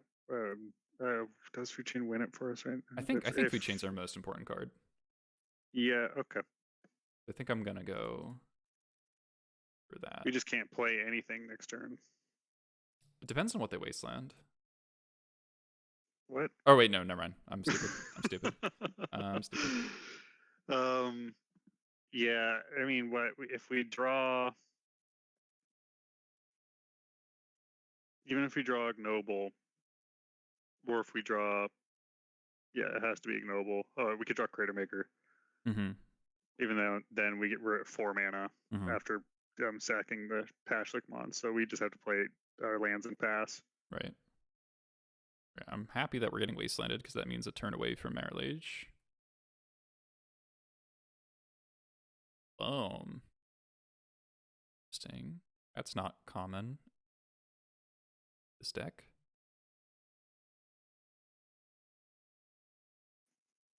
Okay. They're just growing. Okay. What is happening? Sylvan Library. All right. Okay. Yep. All right. Okay, so now next turn we have 2, so that would be 3, 4, 5, 6. So next turn we can Nexus. Is this the Dukes special? I don't think Dukes plays Loam.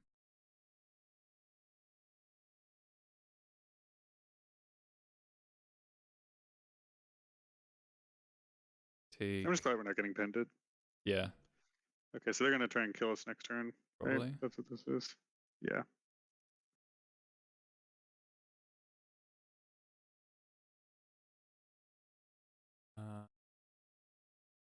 Cavern is abstractly better than Badlands. Yeah, I think it's irrelevant. Okay, and if we see anything on top, then we can Cast it. cast that too.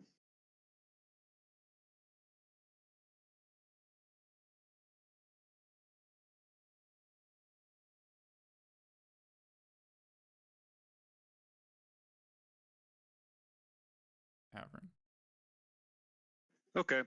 Well, we can change. So that's 3, 4, 5, 6. Right? Yeah. 3. So we have to spend both the Snoop and the Hashlick, right? Yeah. Yep. That sucks. Yep. And And we know It might suck.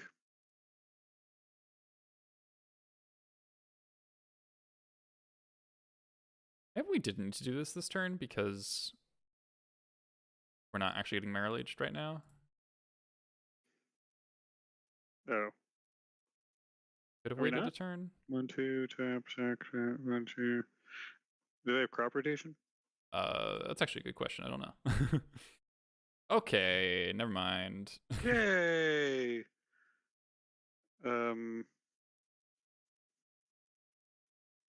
Did we just get another Moxus? Do they have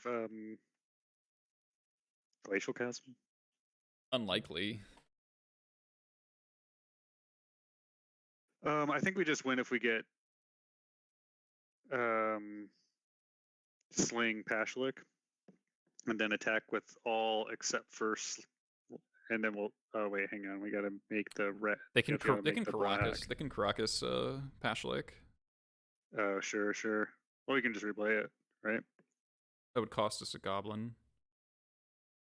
Okay, hang on. So we have. So we'll have 2. 3... I mean, shouldn't we just Snoop Harbinger? Oh, yes.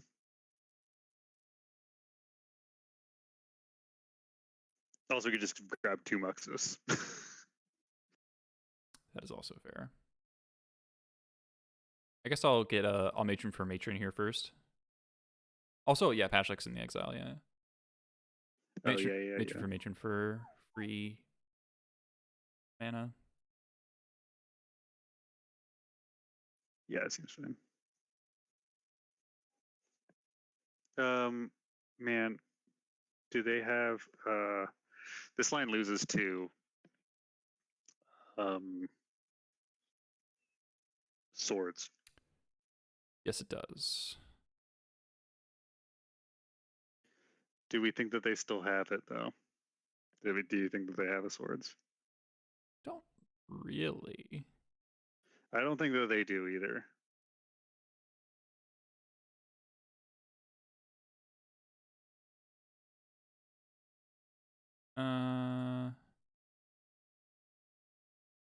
Wait.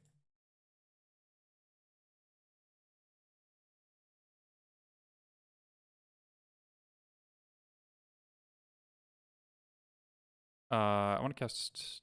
Even if they have swords, we can just play. Oh no, we can't play that off the top because they're going to kill us. We'll win next turn. Let's play Snoop first. See what's on top. Yeah. So what happens here?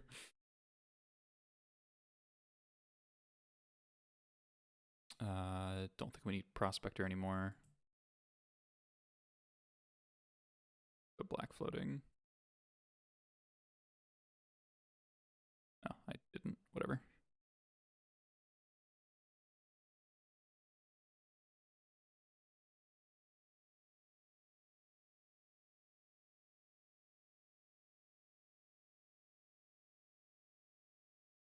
Yeah.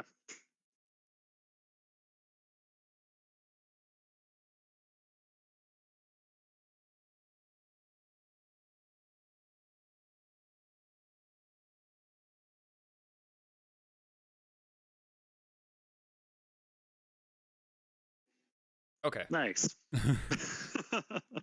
That was dicey for a second there. Yeah, we could have made it just way easier mentally and just gotten 2 Muxuses, just played all the Muxuses in our deck. It's true. All right. So Loam, Knight, Kotor. It's all blue mana, so there's probably Uro. Leyline looks kind of appealing. On like Leyline Magus is something I'm interested in. Yeah, I think I'm interested in the Magus as well. I don't know about the ley lines, but I guess they have Loams, right? Yeah, they're playing Loam, Uro, and then the Knight and Reclaimer size does matter. Yeah.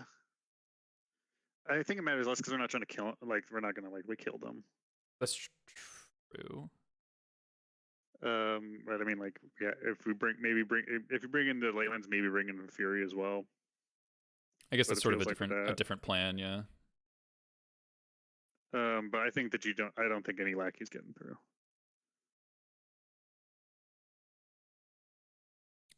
Maybe we'll just skip the ley line. I mean, this is 60. We could just run this.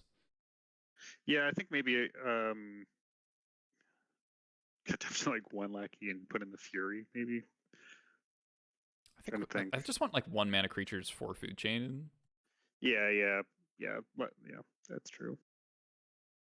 Let's just try this and see what happens. I could also see boarding in Trashmaster. I generally like Trashmaster against the Mox Diamond decks just because there's the Shattering Moxes in like the mid game can put you really ahead, and there's also a non-zero chance they have Torpor Orb in the board.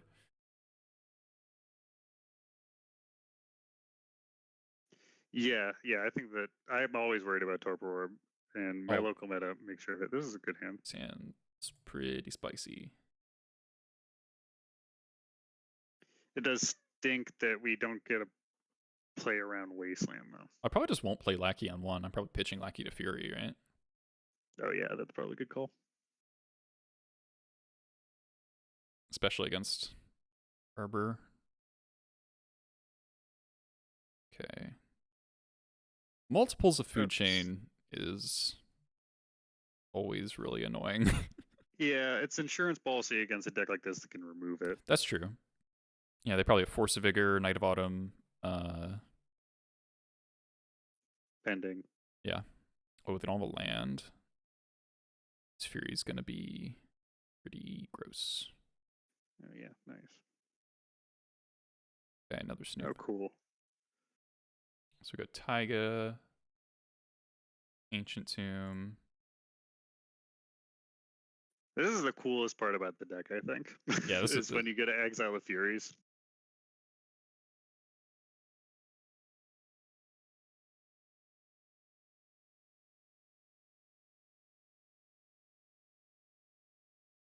Red.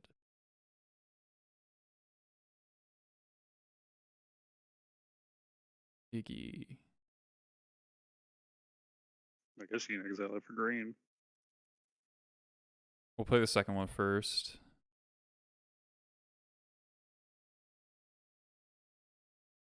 Oop. Harbinger. Okay. Put Muxus on top? Yep. Oh, Muxus is on top? is on.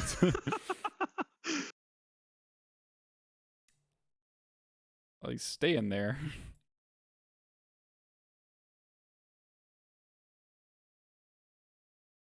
Animatron. All right. Oh, cool. Is he dead if we get Chieftain? Chieftain? Pretty sure. All right. Okay. That was a fairly sick turn 2. Yeah, we had some pretty good combo turns for sure. Those losses are disappointing, though. Yeah, the losses were disappointing. The Elves one was reasonable, like Snuff Out plus Reclaimer into, was it turn 3 Natural Order, and our Fury didn't do anything because they had Symbiote. Like, that's just like a pretty good Elves hand, but I also think the game 2 loss. What happened in game 2? Against Elves? Yeah. Oh, we could never get our patch like online in time. Like we had to do this. Yeah, we didn't have anything to continue the chain. We got thought seized, and then we didn't have anything to continue. So I think the fail rate of this deck is drawing too many copies of Food Chain. Yeah. And it's either too many copies of Food Chain or not enough lands. It's like that's like the point of where a loss can happen, it seems like. Because like once you get going, you do some pretty outrageous things. Yeah, which is why I upped the ringleaders to 4, why I put the Harbinger to 3. Mm-hmm. I don't think that you want the 4th Muxus because it's just because you need so many things in order to get up there. We got a Calibrated Blast. I heard this is a meme deck in Modern or something. Oh, is it? 3-minute instant, reveal top cards until you reveal a non-land. Put the revealed cards in the bottom of the library in random order. When you reveal a non-land, deals damage equal to that card's mana value to any target. So it's like Flip and Emrakul 15 you. Okay, yeah, I think I have seen this. Kind of looks sick in Old Border. It's a Modern Horizons 2 card. Or is that Modern Horizons 1? Modern Horizons 1, I think. Yeah. Antiquities War. I remember when people were playing this in Legacy before Acast became a good deck. Oh yeah, I remember that. All right. With the Tesserator, right? How many? We killed people in turn 2 twice or 3 times? 3 times, I think. That's pretty cool. Yeah, I thought that was a pretty nice showcase of the explosiveness of the deck. Yeah, I think we definitely got a good sense of the deck's power level. Like the only games we lost was when we just like didn't get to do anything. As long as we get to do our thing, the deck seems pretty strong. Yeah, we hit, you know, what, the 1, 2, 3 cards: Cratermaker, Passion Commands, and Chieftain, and Skirk. The 3 cards that really don't do anything for the combos. Yeah, and I guess that, right? They're just the finishers. It's kind of funny that so many times that Elves game is kind of a good example of how killing Elves is like, or like killing your opponent who's playing Elves is worse than trying to kill their creatures a lot of the time if you're capable of doing that, right? And that's sort of why Elves is worse versus combo than it is versus control. Like that just kind of makes sense, right? Like if that Pashlik, Cratermaker, and Prospector were cards that won, like the R engine cards, we'd be way better off. I do think that worth saying that if Cratermaker was a munitions expert, we would have better odds that game because we would get to keep the creature on board. We wouldn't have to, like, we'd be able to go expert your Heritage Druid, play Skirk, and then we have three goblins on board. We can chump. You might be right there. One thing that I would probably consider versus the munitions expert, for just efficient removal, is the Mog Fanatic, because the Mog Fanatic doesn't lose the mana on Food Chain, which is a huge reason why I don't like Expert. Expert, is because it's 2 colors. Right. So yeah. I think like there's a bunch of different ways to build that. I think there's probably like 3 or 4 flex slots in the deck right now. Probably more. Like if you look at Grump's list, he has a lot more interaction and removal. I think he has a Caracas, those kinds of things. Right. Because I always thought that I needed a 2-drop. In order, like, I needed my interaction to be 2 drops, right? But I just need, like, 1 drop also works because when Food Chain's out, every single creature is just 1 more mana. Right. Doesn't matter how much it costs. Yeah, I could see. Have we talked about Once Upon a Time for this list? I kept trying Once Upon a Time, and just the fundamental fact is Once Upon a Time makes your Muxuses and Ringleaders substantially worse, and it actually cripples the deck more than it helps it. Yeah. It's just impossible to find the slots for it. Yeah, it just also, the extra copies, like the first one's great, right? Yeah. But all the other ones are not. Yeah. And you already have, like, we have what, those 3 cards, 3 or 4 cards. Yeah, we had so many of our 1-ofs in that league: Skirk, Crater, Chieftain, Pashlik, Mons, Fury, Kiki. Like, those are the things that you don't necessarily want to see. Why no squeeze? That's That's a relevant question that I'm sure a lot of people are going to want to ask. Do you want to talk about squee? Yeah, so I actually have been playing with squee as well, between them, and what ends up happening is that when you're going off with Food Chain, the like constraint, right? The reason why you're failing is not because you don't have enough mana. It's because you don't see enough cards. So Squee gives you the mana solution, but in all situations where you would be able to kill with Squee, if you had anything that was going to continue to look at cards, then you would also win.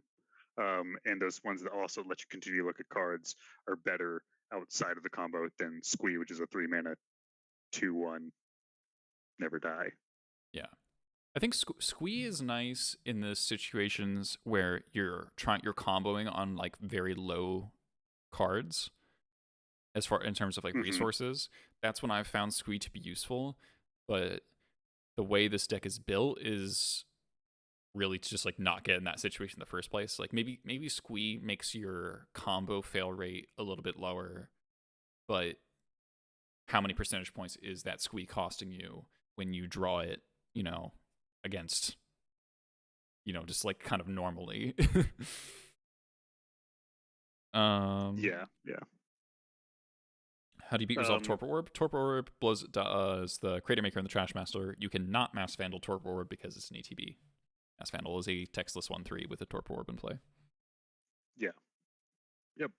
Or you just beat their face. Yes. Yeah. Muxus is in fact a large creature. Somebody said, what would this deck need to play Endurance? So there is a version of this deck that plays Anarchomancers to reduce the mana cost on things, which is better against like Wasteland decks. Yeah. And those kinds of things. The Anarchomancer version I found was very much improved versus Delver, but it's definitely like worse at turn 2ing people. Yeah, and that's because that's you're putting 4 cards in your deck that don't look at more cards. Right. Yeah. Like if we had a Goblin enter the battlefield Faithless Looting, this deck would be cracked. Do you want to play Fissure Wizard? No, I don't. I played Fissure Wizard, and it's not as good because you have to discard and then draw, right? And it's 2 mana. So if there was something that was there was more power than that, right? Like Fire Design Fissure Wizard. Yeah, Fire Design Fissure. Yeah. So we want a Narcomancer, like Anarchy. That's how you spell it. It's red green. I can actually pull it up right here.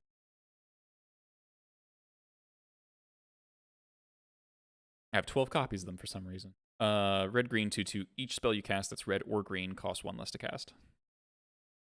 So the thing that I always liked about Narcomancer is that it makes Food Chain cheaper, and it also discounts several cards like Magus of the Moon or Endurance. I actually quite like Endurance. Like I feel like even with only 8 green cards, I don't think it's crazy to play an Endurance in this sideboard, honestly, with the expectation that you're just going to hardcast it a lot of the time. Yeah. So for the longest time, I did have Endurance in and out of the sideboard. Just one, because it could be good against combo, right?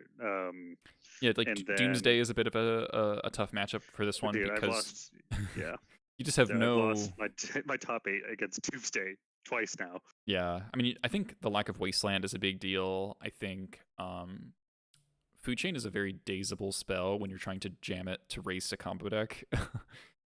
And if, I mean, you got Chalice, Thorn, Red Blast. Like, theoretically, you have a good sideboard for Doomsday, honestly.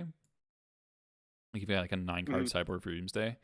But I think your lack of clock outside of the combo is what makes it dicey. Like, they can disrupt you more easily, where I think classic goblins, you get to do that thing where it's like,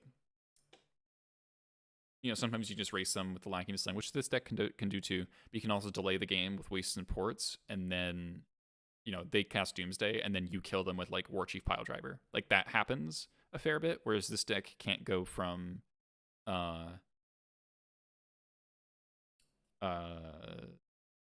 without Food Chain, it can't kill all that suddenly, because you can't go Snoop Harbinger in the same turn unless you have Chieftain also in play. Yeah. The combat kills are not there. Yeah. And it's not gonna like sneak in wins except for with Food Chain. Yeah, right. You're right. But it will say, like, I'm going to exhaust your resources and then have this combo or way to win after that. I mean, I certainly, I mean, we killed Storm on turn 2. That was pretty cool. Game 1, that was great. Yeah, that was pretty sick. So I think, if you really cared about Doomsday, you could cut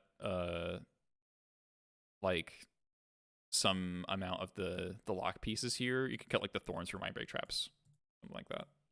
Because if the problem against Doomsday is that they're always a turn faster than you, Mindbreak Trap is a great way to make sure that you get that one more turn, because they have to play around the one more turn. I think I actually will make that change, because Thorn was in there for A-Cast, which this deck has an insane matchup against. And if I have the Chalices in there now, like they were competing for the slots. You just don't need that. Yeah, so I think that I will cut the Thorns for Mindbreak Traps again. That makes sense to me. If you're not boarding in Thorn against control, then Thorn is generally worse than cheaper interaction, because like I think Thorn, you can kind of think about it like, does D&T have a good combo matchup because of Thalia? No. And so, if you're adding Thorn for your combo matchups, you're probably not looking in the right place. Yeah, exactly. So I think that probably is better. And I had this situation where so top 8s around here are open deck list, but no one ever has the deck list, because they give them to people who are like working the store or whatever. So you just get a look through your opponent's deck in the sideboard, right? And so my Doomsday opponent's like, oh yeah, it's open deck lists, and I was like, crap. And he grabs my sideboard, sees no Mindbreak Traps, and was like, well, this is fucked. I'll just mulligan to Dark Ritual Doomsday.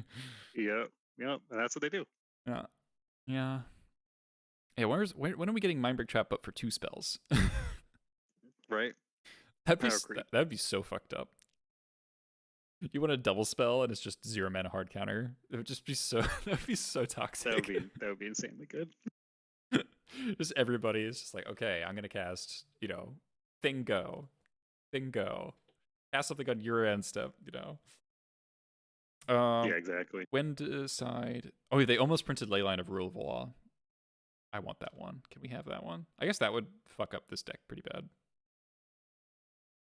Either player can only cast 1 spell a turn on a Leyline. That'd be pretty good against this deck. Yeah, let's not have that be printed. Yeah, that would be rough. Yeah, that's why some of the white decks bring in like I lost to a 250 card Hate Bear deck, which was the worst. I was very frustrated at that, because they just had Meddling Mages, Containment Priest, into Aethersworn Canonists. Like it was. Yeah, I think it was something else. I think this deck, I think this deck is quite powerful, obviously, but it can suffer from its linearity in terms of the amount of hate it's exposed to. It's just that it just depends on how much of those cards actually being played. Right. And I think it's in a good spot right now. I don't know if it got targeted, how much it could withstand the heat. So to speak. Because it has to be constructed in this very kind of like very goblin dense, very card rich style, and that does not leave it a lot of flexibility. Like in these games, like we saw, we really don't want to sideboard very much at all. Yeah, exactly. So if you are forced to really duck some heavy hate, this deck is not that good at it. Yeah, and so it's nice because the hate has to choose, right? Lackey, Snoop, or Food Chain. But like there's some that overlaps, like Torpor Orb. Yeah, Torpor Orb is going to be a difficult one. Containment Priest is going to be annoying. But really just for Muxus and Lackey, so that's like not that much different than normal, so to speak. So like Containment Priest doesn't stop the Snoop combo. That's like really nice. Right. But it's not like Aethersworn doesn't stop Snoop combo. Yeah, I guess Snoop is the nice kind of pivot. But Snoop also is the most fragile, right? Because spot removal will make you sad. Yeah. So I was sitting next to to Gary Wong, who was on Mhm. Just Guy playing against Doomsday, and he Mhm. showed his sideboarding after the game, and it was all of the it was just all of the counters and ways to stop Doomsday were in. That was like 9 to 11 cards, and then all of his removal was out. Right. Like all the swords, all of the pendings, everything was out, and so they can't do this against this deck. Right. Yeah. You do have to keep that hybrid approach, which there's a level of like, you as a player get to try to read your opponent and be like, okay, how is my opponent playing? What do I think they have? Can I convince them that they need something that they don't need? Like, there are mind games. I think about this a lot, and I wonder, how, like, obviously Magic fundamentals and playing, correctly is like a large percent of the time better than, trying to get your opponent with, like, doing this kind of unorthodox thing. But in situations where it's like, okay, I think my opponent is good. I don't think they're gonna like. I don't think they're playing mindlessly. Like, if you try to follow the narrative that your opponent is creating of their own gameplay, then there is room for trying to convince your opponent of trying to mislead your opponent about the relative importance of different cards.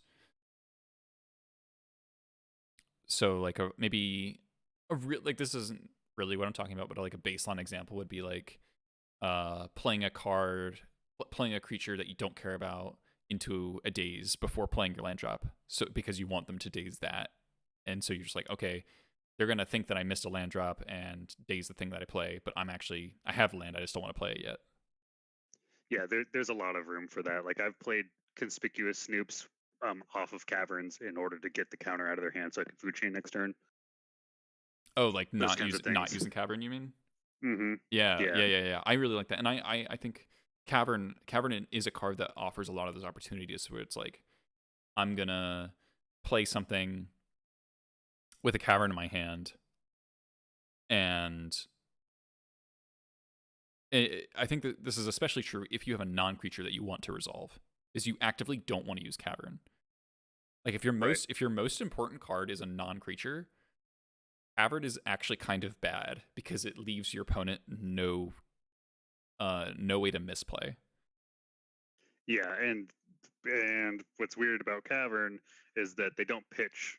They don't like brainstorm away their forces, right? Right. Until it's like they have like 3 or 4 cards left, then they'll brainstorm away their force, but they'll keep it for most of the game. Right. As soon as you play the Cavern, right? Yeah, yeah, yeah. But like, against, I mean, like you can move them into that, right? You can be like, I play my Cavern, I know that you're not going to be countering things. I'm going to play uncountable things for 3 turns, and then you brainstormed and fetched. And I'm pretty sure that you got rid of your yeah, yeah. So yeah, there's a lot because the deck pulls things in different ways. There is a lot of just like mismatching the halves of the decks Mm-hmm. to each other, right? Mm-hmm. If you can think about it like that, which I really like about the deck. Also, since it's not super well known, which is probably not true anymore, um, you can win with the Snoop combo, and then they're like, "Oh, I got to bring in all my removal, and then do all this stuff, and then you just food chain them." I do It's like, the food chain pass, and it's just like, you got to kill this food chain or kill me, otherwise all your removal doesn't matter. yeah, exactly. It's really great. But I guess And so there is like I guess something just occurred to me, like, we were talking about Delver. If you wanted to like help the Delver matchup, would you play Goblin Surgeon to make Snoop combo more durable? funny that you say that, because I have it out right in front of me next to the deck. That I've been thinking about that every single time that I go to a tournament. I'm like, man, do I want this? Because I love Corrosion. Yeah, I mean, if it turns removal into edicts, like, that's pretty reasonable to make Lightning Bolt much worse in terms of stopping your combo. Oh yeah, yeah. But it's only against Lightning Bolt. Exactly. Like, I think the fact that the removal has shifted so far into exile territory with pending really put did a number on Goblin Surgeon's playability, because it used to be like good against Grixis control, because it's just like, okay, You're gonna bolt, fatal push. You're gonna K command. My Warchief gets to stay in play for a long ass time. And then like Right. blue red and Rug Delver, they're all playing bolt decks, Arcanist decks. You just play Goblin Turgeon, they really struggle to kill your important creatures. So the fact that they had, they could bolt twice a turn. If you had a Mogwai Marshal, that didn't really matter that much. Right. And that's the big difference between Kyurem and this deck, which has ultimately kept it out for me, is that I don't have Mogwai Marshals, which are dinky dudes that are just taking up space. And I don't have munitions experts on the board. Right. I don't have like those kinds of sackable. Yeah, you don't have fodder. There's really almost no fodder in this deck. Yeah, exactly. So like you have like matrons and ringleaders once they hit the board, but that's like super late in the game. So I figured that if I wanted to protect the Snoop, because also like the regenerate taps it. Oh, that's true. I didn't actually think about that. Yeah. Yeah, so they can do it in a way that makes it so that you can't do it that turn, right? Which is annoying. But I do remember playing against Blue Red Delver with Snoop combo and just playing the courage, and then they'd like, I can't beat that. which is just like the best thing ever. Like when the best deck in the format, it's like, oh, I can't beat this fucking Fallen Empires in common. Yeah, that's the best part about the card. But yeah, that's why I ended up with Chalice of the Void, because it does more, right, than just Kyurem would do. And then it also does what I would want it to do in this slot for Kyurem. Right. Yeah, makes sense. Okay. But I love the card. I'm always looking for an excuse to play that card. Oh yeah, it's a sweet one. I think that's about. I think the other card. Oh, go ahead. Just one more card that I've been considering, and there was a little bit of talk about it today, is Lightning Crafter. Right. Yeah. Because it can give you that reach, can give you control in late game, and it can give you in the chain. It works really well, like because I believe it's on the battlefield when the champion triggers on the stack, so you can still just exile it to food chain without having to champion something at worst. But then also will give you double triggers on things if you do have it out. Right. I guess you could like champion Muxus, so then exile it, get a second Muxus ETB, and then gives you another infinite combo. Right. With the old infinite combo of Kiki Lightning Crafter Sack Outlet. Yep. Which is very convoluted, and I don't even think I know that it works. I'm decently sure I could execute it. I don't think I could just explain it off the top of my head. Basically, it's just like you're flipping the Kiki back into play, tapped and untapped, and then you like sacrifice the copied Lightning Crafter, the Prospector, or whatever your sack outlet is, put the Kiki back into play, copy Lightning Crafter, shoot them for 3, do it all over again. Basically. It's really fiddly, and it is pretty funny. But I mean, as I feel like agreed upon, that kind of situation isn't really where the deck is failing. Yeah, exactly. It's just that it's not seeing enough cards. It's hard to make it so that it can see more cards and still be able to be like at least decent against main deck hate. Right. Yeah, like how can we? What? I guess we had Yorion. Yorion. Yeah, but then you just like don't draw your combo pieces enough. Right. Yorion combo. I mean, Alurin does it. Yeah, but they've got Brainstorm and Cantrip and Uro. And Uro, the Band-Aid that holds every bug deck together. How often you go off the food chain and lose? Not often. Yeah, not very often. Not often in this list. Yeah. Where's Goblin Recruiter when we need it? Yeah, that would crack this deck out of its mind, man. Yeah, that'd be pretty obscene. Yeah, because then you wouldn't need the Bogar Harbingers. You could cut back on black. You just have like pristine mana base and just all your combos. I mean, then you just play Chromox, and then you could also just like turn 1 Snoop, turn 2 Recruiter, kill you. And also be a food chain deck that can't whiff. Yeah, I think Grum should put a a good list In the in the vintage channel. vintage. Yeah, I Yeah, saw. and I was like, he's like, I added Muxuses to the food chain list, and vintage was like, this looks great. I love this. I feel like food chain and vintage is slightly redundant because it's like, I mean, I guess it's not entirely, but I don't know. Yeah, I don't know. It's kind of a different. I don't play vintage, so I have no idea, right? But I can dream for what legacy could look like.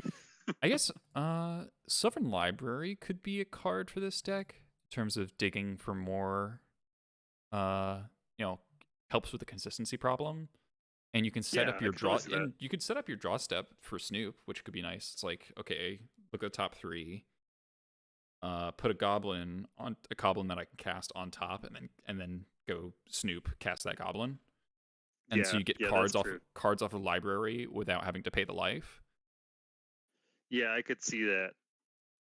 The green I could mana see is that. like Getting there maybe, at the start, right? But yeah, like to increase, yeah, I guess now the fail rate is the start, right? yeah. Well, before the fail rate was in the middle, Mm-hmm. so it's like, yeah, there's just a lot of like sliders that are happening with Yeah, this, yeah. right? It's like we got a character creation screen, and we're like, it's like, okay, we're gonna move this one. Okay, moving that slider moves this slider the other direction a little bit. Yeah, exactly. I think that at least this version, that's way more in on all of the combos. It's got great results recently. Yeah. Um, I think in just the last, like in the last month that I've been playing it, I've gotten pretty good results on leagues. I'll try to do a challenge with the list. I know that yeah, Grumsh got top 8 Yep, with and it in one of the he keeps challenges. bubbling out. Like he's gotten he's gone like 5-2 in like 3 or 4 challenges, like maybe in a row. Like he got 9th, and then he got top 8, and then he got like 11th or something. Like he's right on the edge there a lot, Yeah, which is yeah, like and I think obviously a great place to be. yeah, I think that this deck does that pretty well. Like I Mhm. think yeah, the 3-2 that we got today was uncommon. Yeah, I mean Moon Stompy loss was like wildly unlikely. I think the Elves is like reasonable. Um, Yeah, yeah, I've lost to Elves that's not in similar hugely fashions. crazy. Like if we cared about fixing the Elves matchup a little more, I mean, Chain Whirler would be a decent fit here. Um, Yep, I have that guy out too. I do. This just Sylvan Library idea is like appealing to me the more I think about it. I would maybe. Yeah, I do like that to get to, because it works throughout the whole game. Mhm. Like it kind of just fits the plan. Yeah. So maybe if you can fit 1 or 2 Sylvan Libraries main deck that could actually boost consistency and give the deck yet another like angle of attack, and gives something for people to point their enchantment removal at before they get food chained. Yeah, exactly. That's actually pretty big. What is the way to go for goblins, Yorion, and food chain? I'm kind of putting down Yorion for a bit because I was realizing some certain things. I've been playing this classic version. So I just finished up my semester, so I actually have brain space to think about Magic again. Um, but I played 2 leagues, and this is like a very old school kind of classic list. But I love this list. I tuned up the mana, and I actually I love this mana base. Got 5 basics, 5 basics. But we also get to play basic swamp without ruining things because we have 17 red sources. And I still haven't cast these sudden edicts, but I think they're good. Because if the problem is that Murktide and DRC are killing you, Edict is uncounterable, and also Merit Lage is a problem, but also Knight of the Reliquary is a problem because it's impossible to kill. Elvish Reclaimer is impossible to kill a lot of the time because of Sajiri Step, and Sudden Edict is just really good against that. So I'm interested in that card quite a bit, even though I have yet to actually cast it. there's just something very elegant about this list, and I'm gonna write something about it because it's like I just look at this deck and it's like this is just like a beautiful deck to me. Yeah, I totally agree. It's just got that right balance of threats, answers, mana denial, but also keeping resilient mana. I really like the sideboard construction. The sideboard construction just looks so clean to me. Like I've only got these 3 one-ofs. One of them is a tutor. One of them is like a absolute haymaker of a card that you get to board in a lot of matchups. Mindbreak Trap is Mindbreak Trap. So if I were to play Classic right now, this is definitely what I'm doing. I really like this in a lot of ways. I would say Food Chain is better than the Yorion Brew. The Yorion Brew is still like very experimental. I like a lot about it. I think the thing I actually like the most about it is the fact that it had Rest in Peace in the sideboard, and I think Rest in Peace is just awesome card against the format. I think Rest in Peace is just super, super strong. Which leads me to a point I wanted to talk about.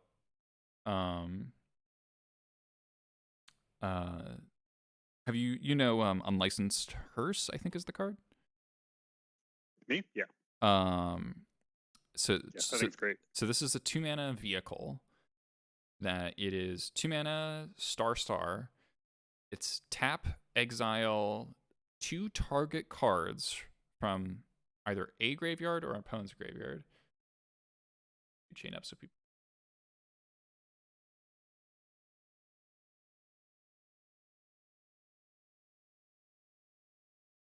And then its crew 2, its power and toughness are equal to the number of cards exiled with it. Up to 2 target cards from a single graveyard. And tapping immediately exile 2 target cards every turn is like that's like incredibly strong in terms of graveyard hate. Like Relic Progenitus's tap ability has gotten so power crept because it's about the specific cards, and just 1 card a turn is so slow and dirtily. You just have to pop it so fast. It's just like becomes like a 2-mana Tormod's Crypt like that draws a card like all the time. It's really mediocre. And Lantern of Insight, Lantern of the Lost and Soul Guide Lantern are both just like also too slow, and just not. They just feel like 1 or 2 mana Tormod's Crypts so often. Pinku, nobody plays Dredge. And also I'm not cutting Surgical Extractions. I'm probably I want to try. I want to play 2 Surgical, 2 Hearse, and I really like the idea of Hearse against Delver, and also these 4-color Loam or 4-color Loam, 4-color Control type decks, because they're really graveyard reliant, but also at the same time, Relic and that sort of stuff feels just not that effective. But in fact, if you get to convert that vehicle into a 6/6, that's crazy. Yeah, I think that card, I think it's gonna be really good. I think that it's also just like, I don't think that there's too many decks that can play it. And so I think that's pretty nice for us. Yeah, I think as being one of the few decks that can play it. I think it'll be really good for the Stompy decks. Like Stompy Painter. It's especially good for Ancient Tomb decks. Yeah. Like I'm not playing Ancient Tomb and Classic Goblins, but if that card turns out to be that good, there's literally 0 chance in the universe that Hearse ever gets banned. It's like not approaching that power level whatsoever. Yeah, totally agree. It's not even close. But it's I think of it as sort of like a power crept Relic. Instead of you draw a card, you get to keep like a big threat. But I mean, Crew 2 is not free for a lot of decks. Yeah, exactly. That's what I'm thinking. That it's there's not many decks that actually will want a Crew 2. Well, sorry, let me repeat that. I don't think that there's many blue decks that will want to be crewing 2. The rest of the decks probably can, right. D&D, et cetera, right? Right. So I think that's great. I think that is a great card for the format. And yeah, like you said, it's an upgrade on two fronts, right? It's not only additional card every turn, but also you get to choose it. Yeah. Like I would have just taken one of those Yeah. with Relic. Yeah. Like Yeah. that Like makes it's the card like so good. Relic is so bad at stopping DRC from having delirium. Like it's embarrassing. Like it's so bad at Yeah, it. But this you could just be like, I'm just only going to eat your spells, or I'm going to eat your bauble and your brainstorm, and now your DRC is a 1/1. right. And I'm pretty high on that card, and I'm quite excited to play it. It is going to get hit by the splash damage of everyone playing Meltdown in their sideboards. That's definitely going to be a Sure. thing. But then it's a 3-mana Meltdown to kill your 2-drop. Or I mean, calling it your 2-drop is like kind of weird, but you're trading up on mana in that exchange, and you still got some value out of it because it tapped immediately at the very least. Yeah, exactly. Which I'm totally fine with. I think that you know, Relic just wasn't enough to keep things going in the long run, right? Mm-hmm. You already played Relic when you wanted like consistent long run graveyard hate, and Mm-hmm. so that just wasn't cutting it. That's why you had like Nile spell bombs and you had the lanterns and stuff coming up because there was no way that you could keep up with surveils and Yeah, pumping yeah, six spells into the yeah. graveyard They every put turn. maybe conservatively 4 things in the graveyard a turn if there's a DRC in play, right? That's just Yeah, I think that's that's true. Acast will probably play it. Acast. Ancient Tomb deck, Yeah, yeah, have the crews for it. yeah, I yeah. don't know. I don't. This I mean, seems. it seems decent. But I think a down. It can't come off of Saga, and it can't. Well, it can't come off the Saga, but it also doesn't get hit by your own chalices. So there's like a bit of upside and downside there. I think Yeah, overall they're still probably going to want to play like Soul God Lantern because it's something that they like a lot against graveyard decks is Lantern plus Emery, and pop it, put it back into play, pop it, put it back into play. oh sure, And you sure. can't really do that with Hearse. Yeah, that makes sense. So I think they'll probably stick with the lanterns. But if Hearse overperforms, we obviously we still haven't gotten our hands on it yet, and it is hard to tell power level purely off of reading cards. But it reads very Yeah, strong to me.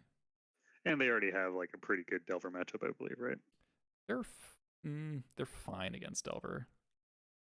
Oh, I think that the data is showing they're a slight underdog. Because oh really? Okay. yeah, because Delver, Delver's playing 2 meltdowns in all their sideboards and Right. a bunch of Pyroblasts. So meltdown plus Pyroblast is pretty good against that deck. And there's some other things that show up and like some people are even playing Energy Flux, and that deck cannot beat Energy Flux. Yeah, that's true. Yeah, I think that it was a hot deck, and then people were like, "Oh wait, there's sideboard cards that just destroy this." Yeah, of all Which I think the happens with any of these kinds of decks, yeah, right? it's like hateable.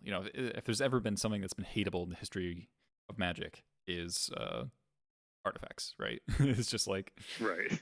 there's so many heavy-handed cards that exist for those kinds of decks. Yeah, exactly. Anything else we want to talk about before we log off? I know you gotta head out soon, right? Oh yeah, I got like 30 minutes or so. Okay. I'm fine. Any other questions from the chat before we? Oh my God, the value of Mario Kart flavor, with Hearse. That's like a deck jumps a whole tier just in the flavor rankings, and the deck was already like S tier in the flavor rankings. Let's be real. Yeah, yeah,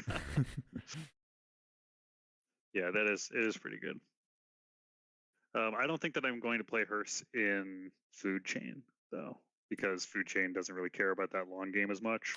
Yeah, that seems fair. I could And see so still I really, trying it in your sideboard, just if it turns out to be as good against Delver as I think it might be. yeah. Um, Yeah, then it would be over the other, like, because I'm trying to have like 3 slots dedicated to Delver or so. Mm-hmm. Um, and yeah, I could maybe see it, but I think that Food Chain struggles with the more fast linear combo decks, right? Right, where Hearse is just gonna not be that good unless you go. I mean, if you go turn one Hearse off Tomb, that's pretty strong against Reanimator, right? It's That like is really strong. better Yeah. than Relic or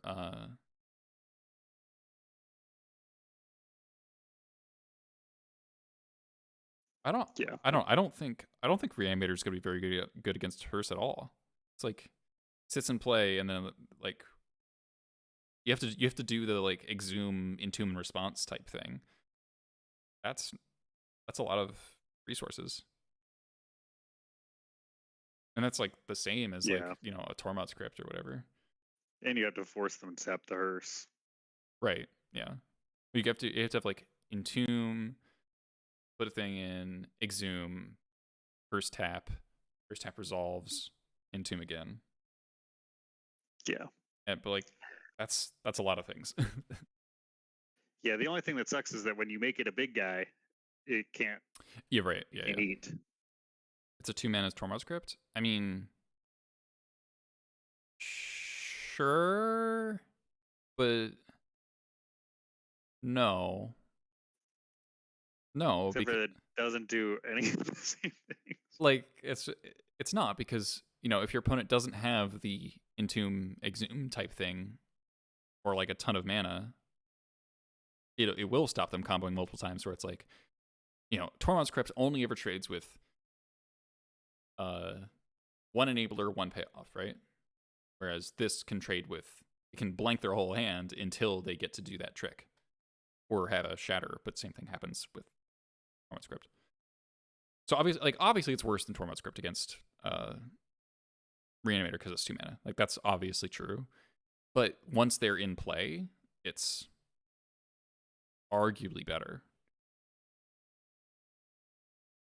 How's the Food Chain opponent against Delver? Food Chain doesn't resolve. Can we deal with them? You want to talk about the Delver matchup a little bit? I haven't played it yet. Yeah, so I hate it. I would say I feel generally unfavored against Delver with this list. Food chain resolving obviously it makes it a lot easier, but it's about getting food chain resolved. So a couple ways that it's managing the matchup has been to bring in those block pieces or those pieces that kind of just really cripple the deck, like ley lines and chalices.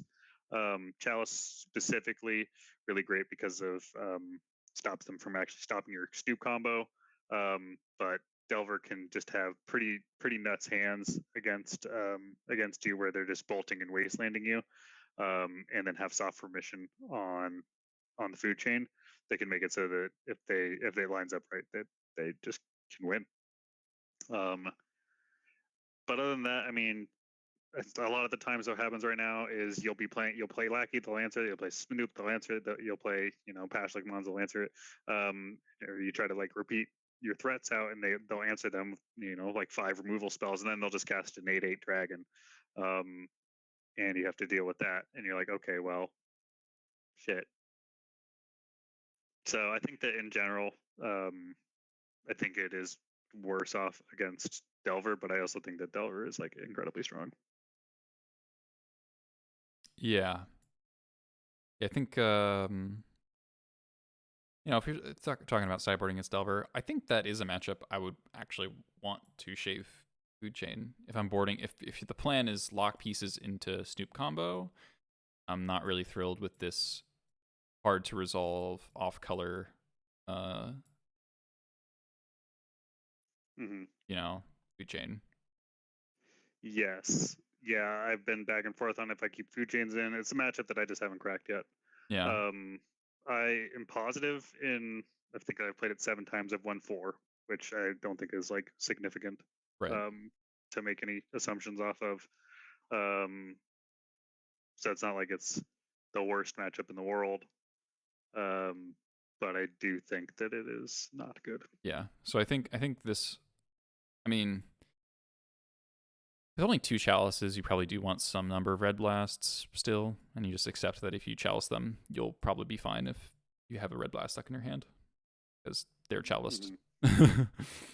Yeah, so that's what I've been doing. I've been boarding in the chalices and the pyroblasts and leaving in food chains to either fight over to either use chalice to make it so I can then food to waste their counters, and then I can food chain, or use blast to protect them, et cetera, et cetera. I feel like blast to protect food chain is very difficult because that's 4 mana, and the chance that like, you might be able to play your food chain around days. Can you play your pyroblast around days? Unlikely. So I think I would lean towards shaving on food chains and sideboard something like this. Yeah, I think I haven't really considered shaving the food chains, so maybe that is better. I mean, like what we saw, like we really didn't want to draw more than one. Like obviously Delver's a little bit different because they're gonna be force of willing their days in your food chains. So you might want to draw more than one. But I think if we're boarding in this many non-goblins, in order to retain the function of the deck, you have to cut non-goblins response, right? Right, exactly. And that part sucks. Yeah. So I think I would do this. I do think that it's generally favored against everything else, though. Yeah, I think a worse Delver matchup, maybe not Doomsday, but definitely better. I think probably the biggest upside of Food Chain compared to normal goblins is you're much better against green white depths. Because they are really good at creating blockers and they are really good at creating Mirror Age, but they are not as good at stopping another combo deck. Yeah, what I've learned against them is just I need to fetch up my basics and I'll probably win. Yeah. And then it loses to like some more linear decks, right? Mostly Doomsday, because Doomsday is just harder to hate out. Yeah, but like it doesn't. It's better against Tess and Ant because it can run the quick interactions and then also combo back, or just lacking Marxist back. Yeah, right. So I think that it's. I would guess you're a little bit. It's pretty favorably matched. I would guess you're actually a little bit worse against Ant because discard spells are more impactful. Yes. Whereas classic goblins, the Wasteland and Ports are actually quite good against Ant, and their discard spells are much less impactful. Yeah. That's why I've also been considering Veil. Yeah, I think Veil is an interesting choice. You probably, I mean, what's our green source count for casting a Veil of Summer? 10? 11? Oh, 11 plus. Yep, 11. 11's not great, but... And plus Hierarch. Plus Hierarch, yeah. It's like fine. I almost wonder if this deck should shave a Cavern for another Taiga. Yeah, I had the third Taiga in it. Not over a Cavern though. I'm not a huge fan of having 3 Taiga. Okay. But I could see it over the Cavern though, just because you do want to be able to cast that food chain. But yeah, that's just something to. Cavern's like really fucking strong. It is. It keeps that balance between the two. The 2 plans. Yeah. Yeah. All right, I think it's time to call it an evening. Thanks for joining me. Yeah. This was a lot of fun. This deck is fun. Me. This deck is absolutely fun. Oh, it's a blast. It's not like my kind of normal taste of goblins, but I do definitely appreciate turn 2ing some combo play. Like it's satisfying to combo the combo decks. Yeah, it is. It's very satisfying to turn some of the like grueling, like tough matches into just like cakewalks half the time. Yeah. Which I love because when I go play at tournaments, I like to be able to eat. Yeah, this does seem better for your tournament life than regular goblins, and I mean, There was definitely some lines there that were like pretty crazy in terms of having to think ahead and be like counting, like, all right, how much mana am I gonna have for this? How much mana am I gonna have for that? I'm gonna the Harbinger, like cast Harbinger, put Muxus on top, exile Harbinger, cast Snoop, exile Snoop, cast that Muxus on top of my deck. That was really cool. Yeah, I like those kinds of lines. And then yeah, and it's a very flashy deck, which is very Yes. fun. Yes. You're playing like when you're comboing, you're playing a lot of cards. They're all coming on. You got to keep track. Like I'm not much of a combo player, so I'm not usually somebody who like needs dice to keep track of things. But in paper, I will use dice in order to keep track of the mana that I have. Yeah, that's fair. All right, Yeah. There will be a VOD. Yes, I will put this on YouTube. I'm gonna go for tonight. I've been really bad about putting my VODs on YouTube, but I'm gonna do it. I'll put this up tonight. Let's see if anyone's playing Legacy. Not seeing anybody I know.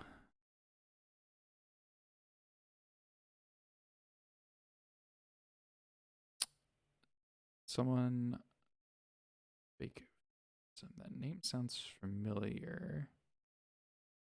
Playing Delver. We got someone playing Burn. Smaller streamers. Anyone have a friend they want me to raid? No, I'll just send you over to. We won't. I'm against Delver. Just I'm biased against Delver, so I'll raid the Burn player if no one has someone else. No friends, Sag. All right. Yeah, I don't see anybody on. All right. I don't know who this is, so I don't know what their content's like, but enjoy some lava spikes. Thanks for watching, everyone.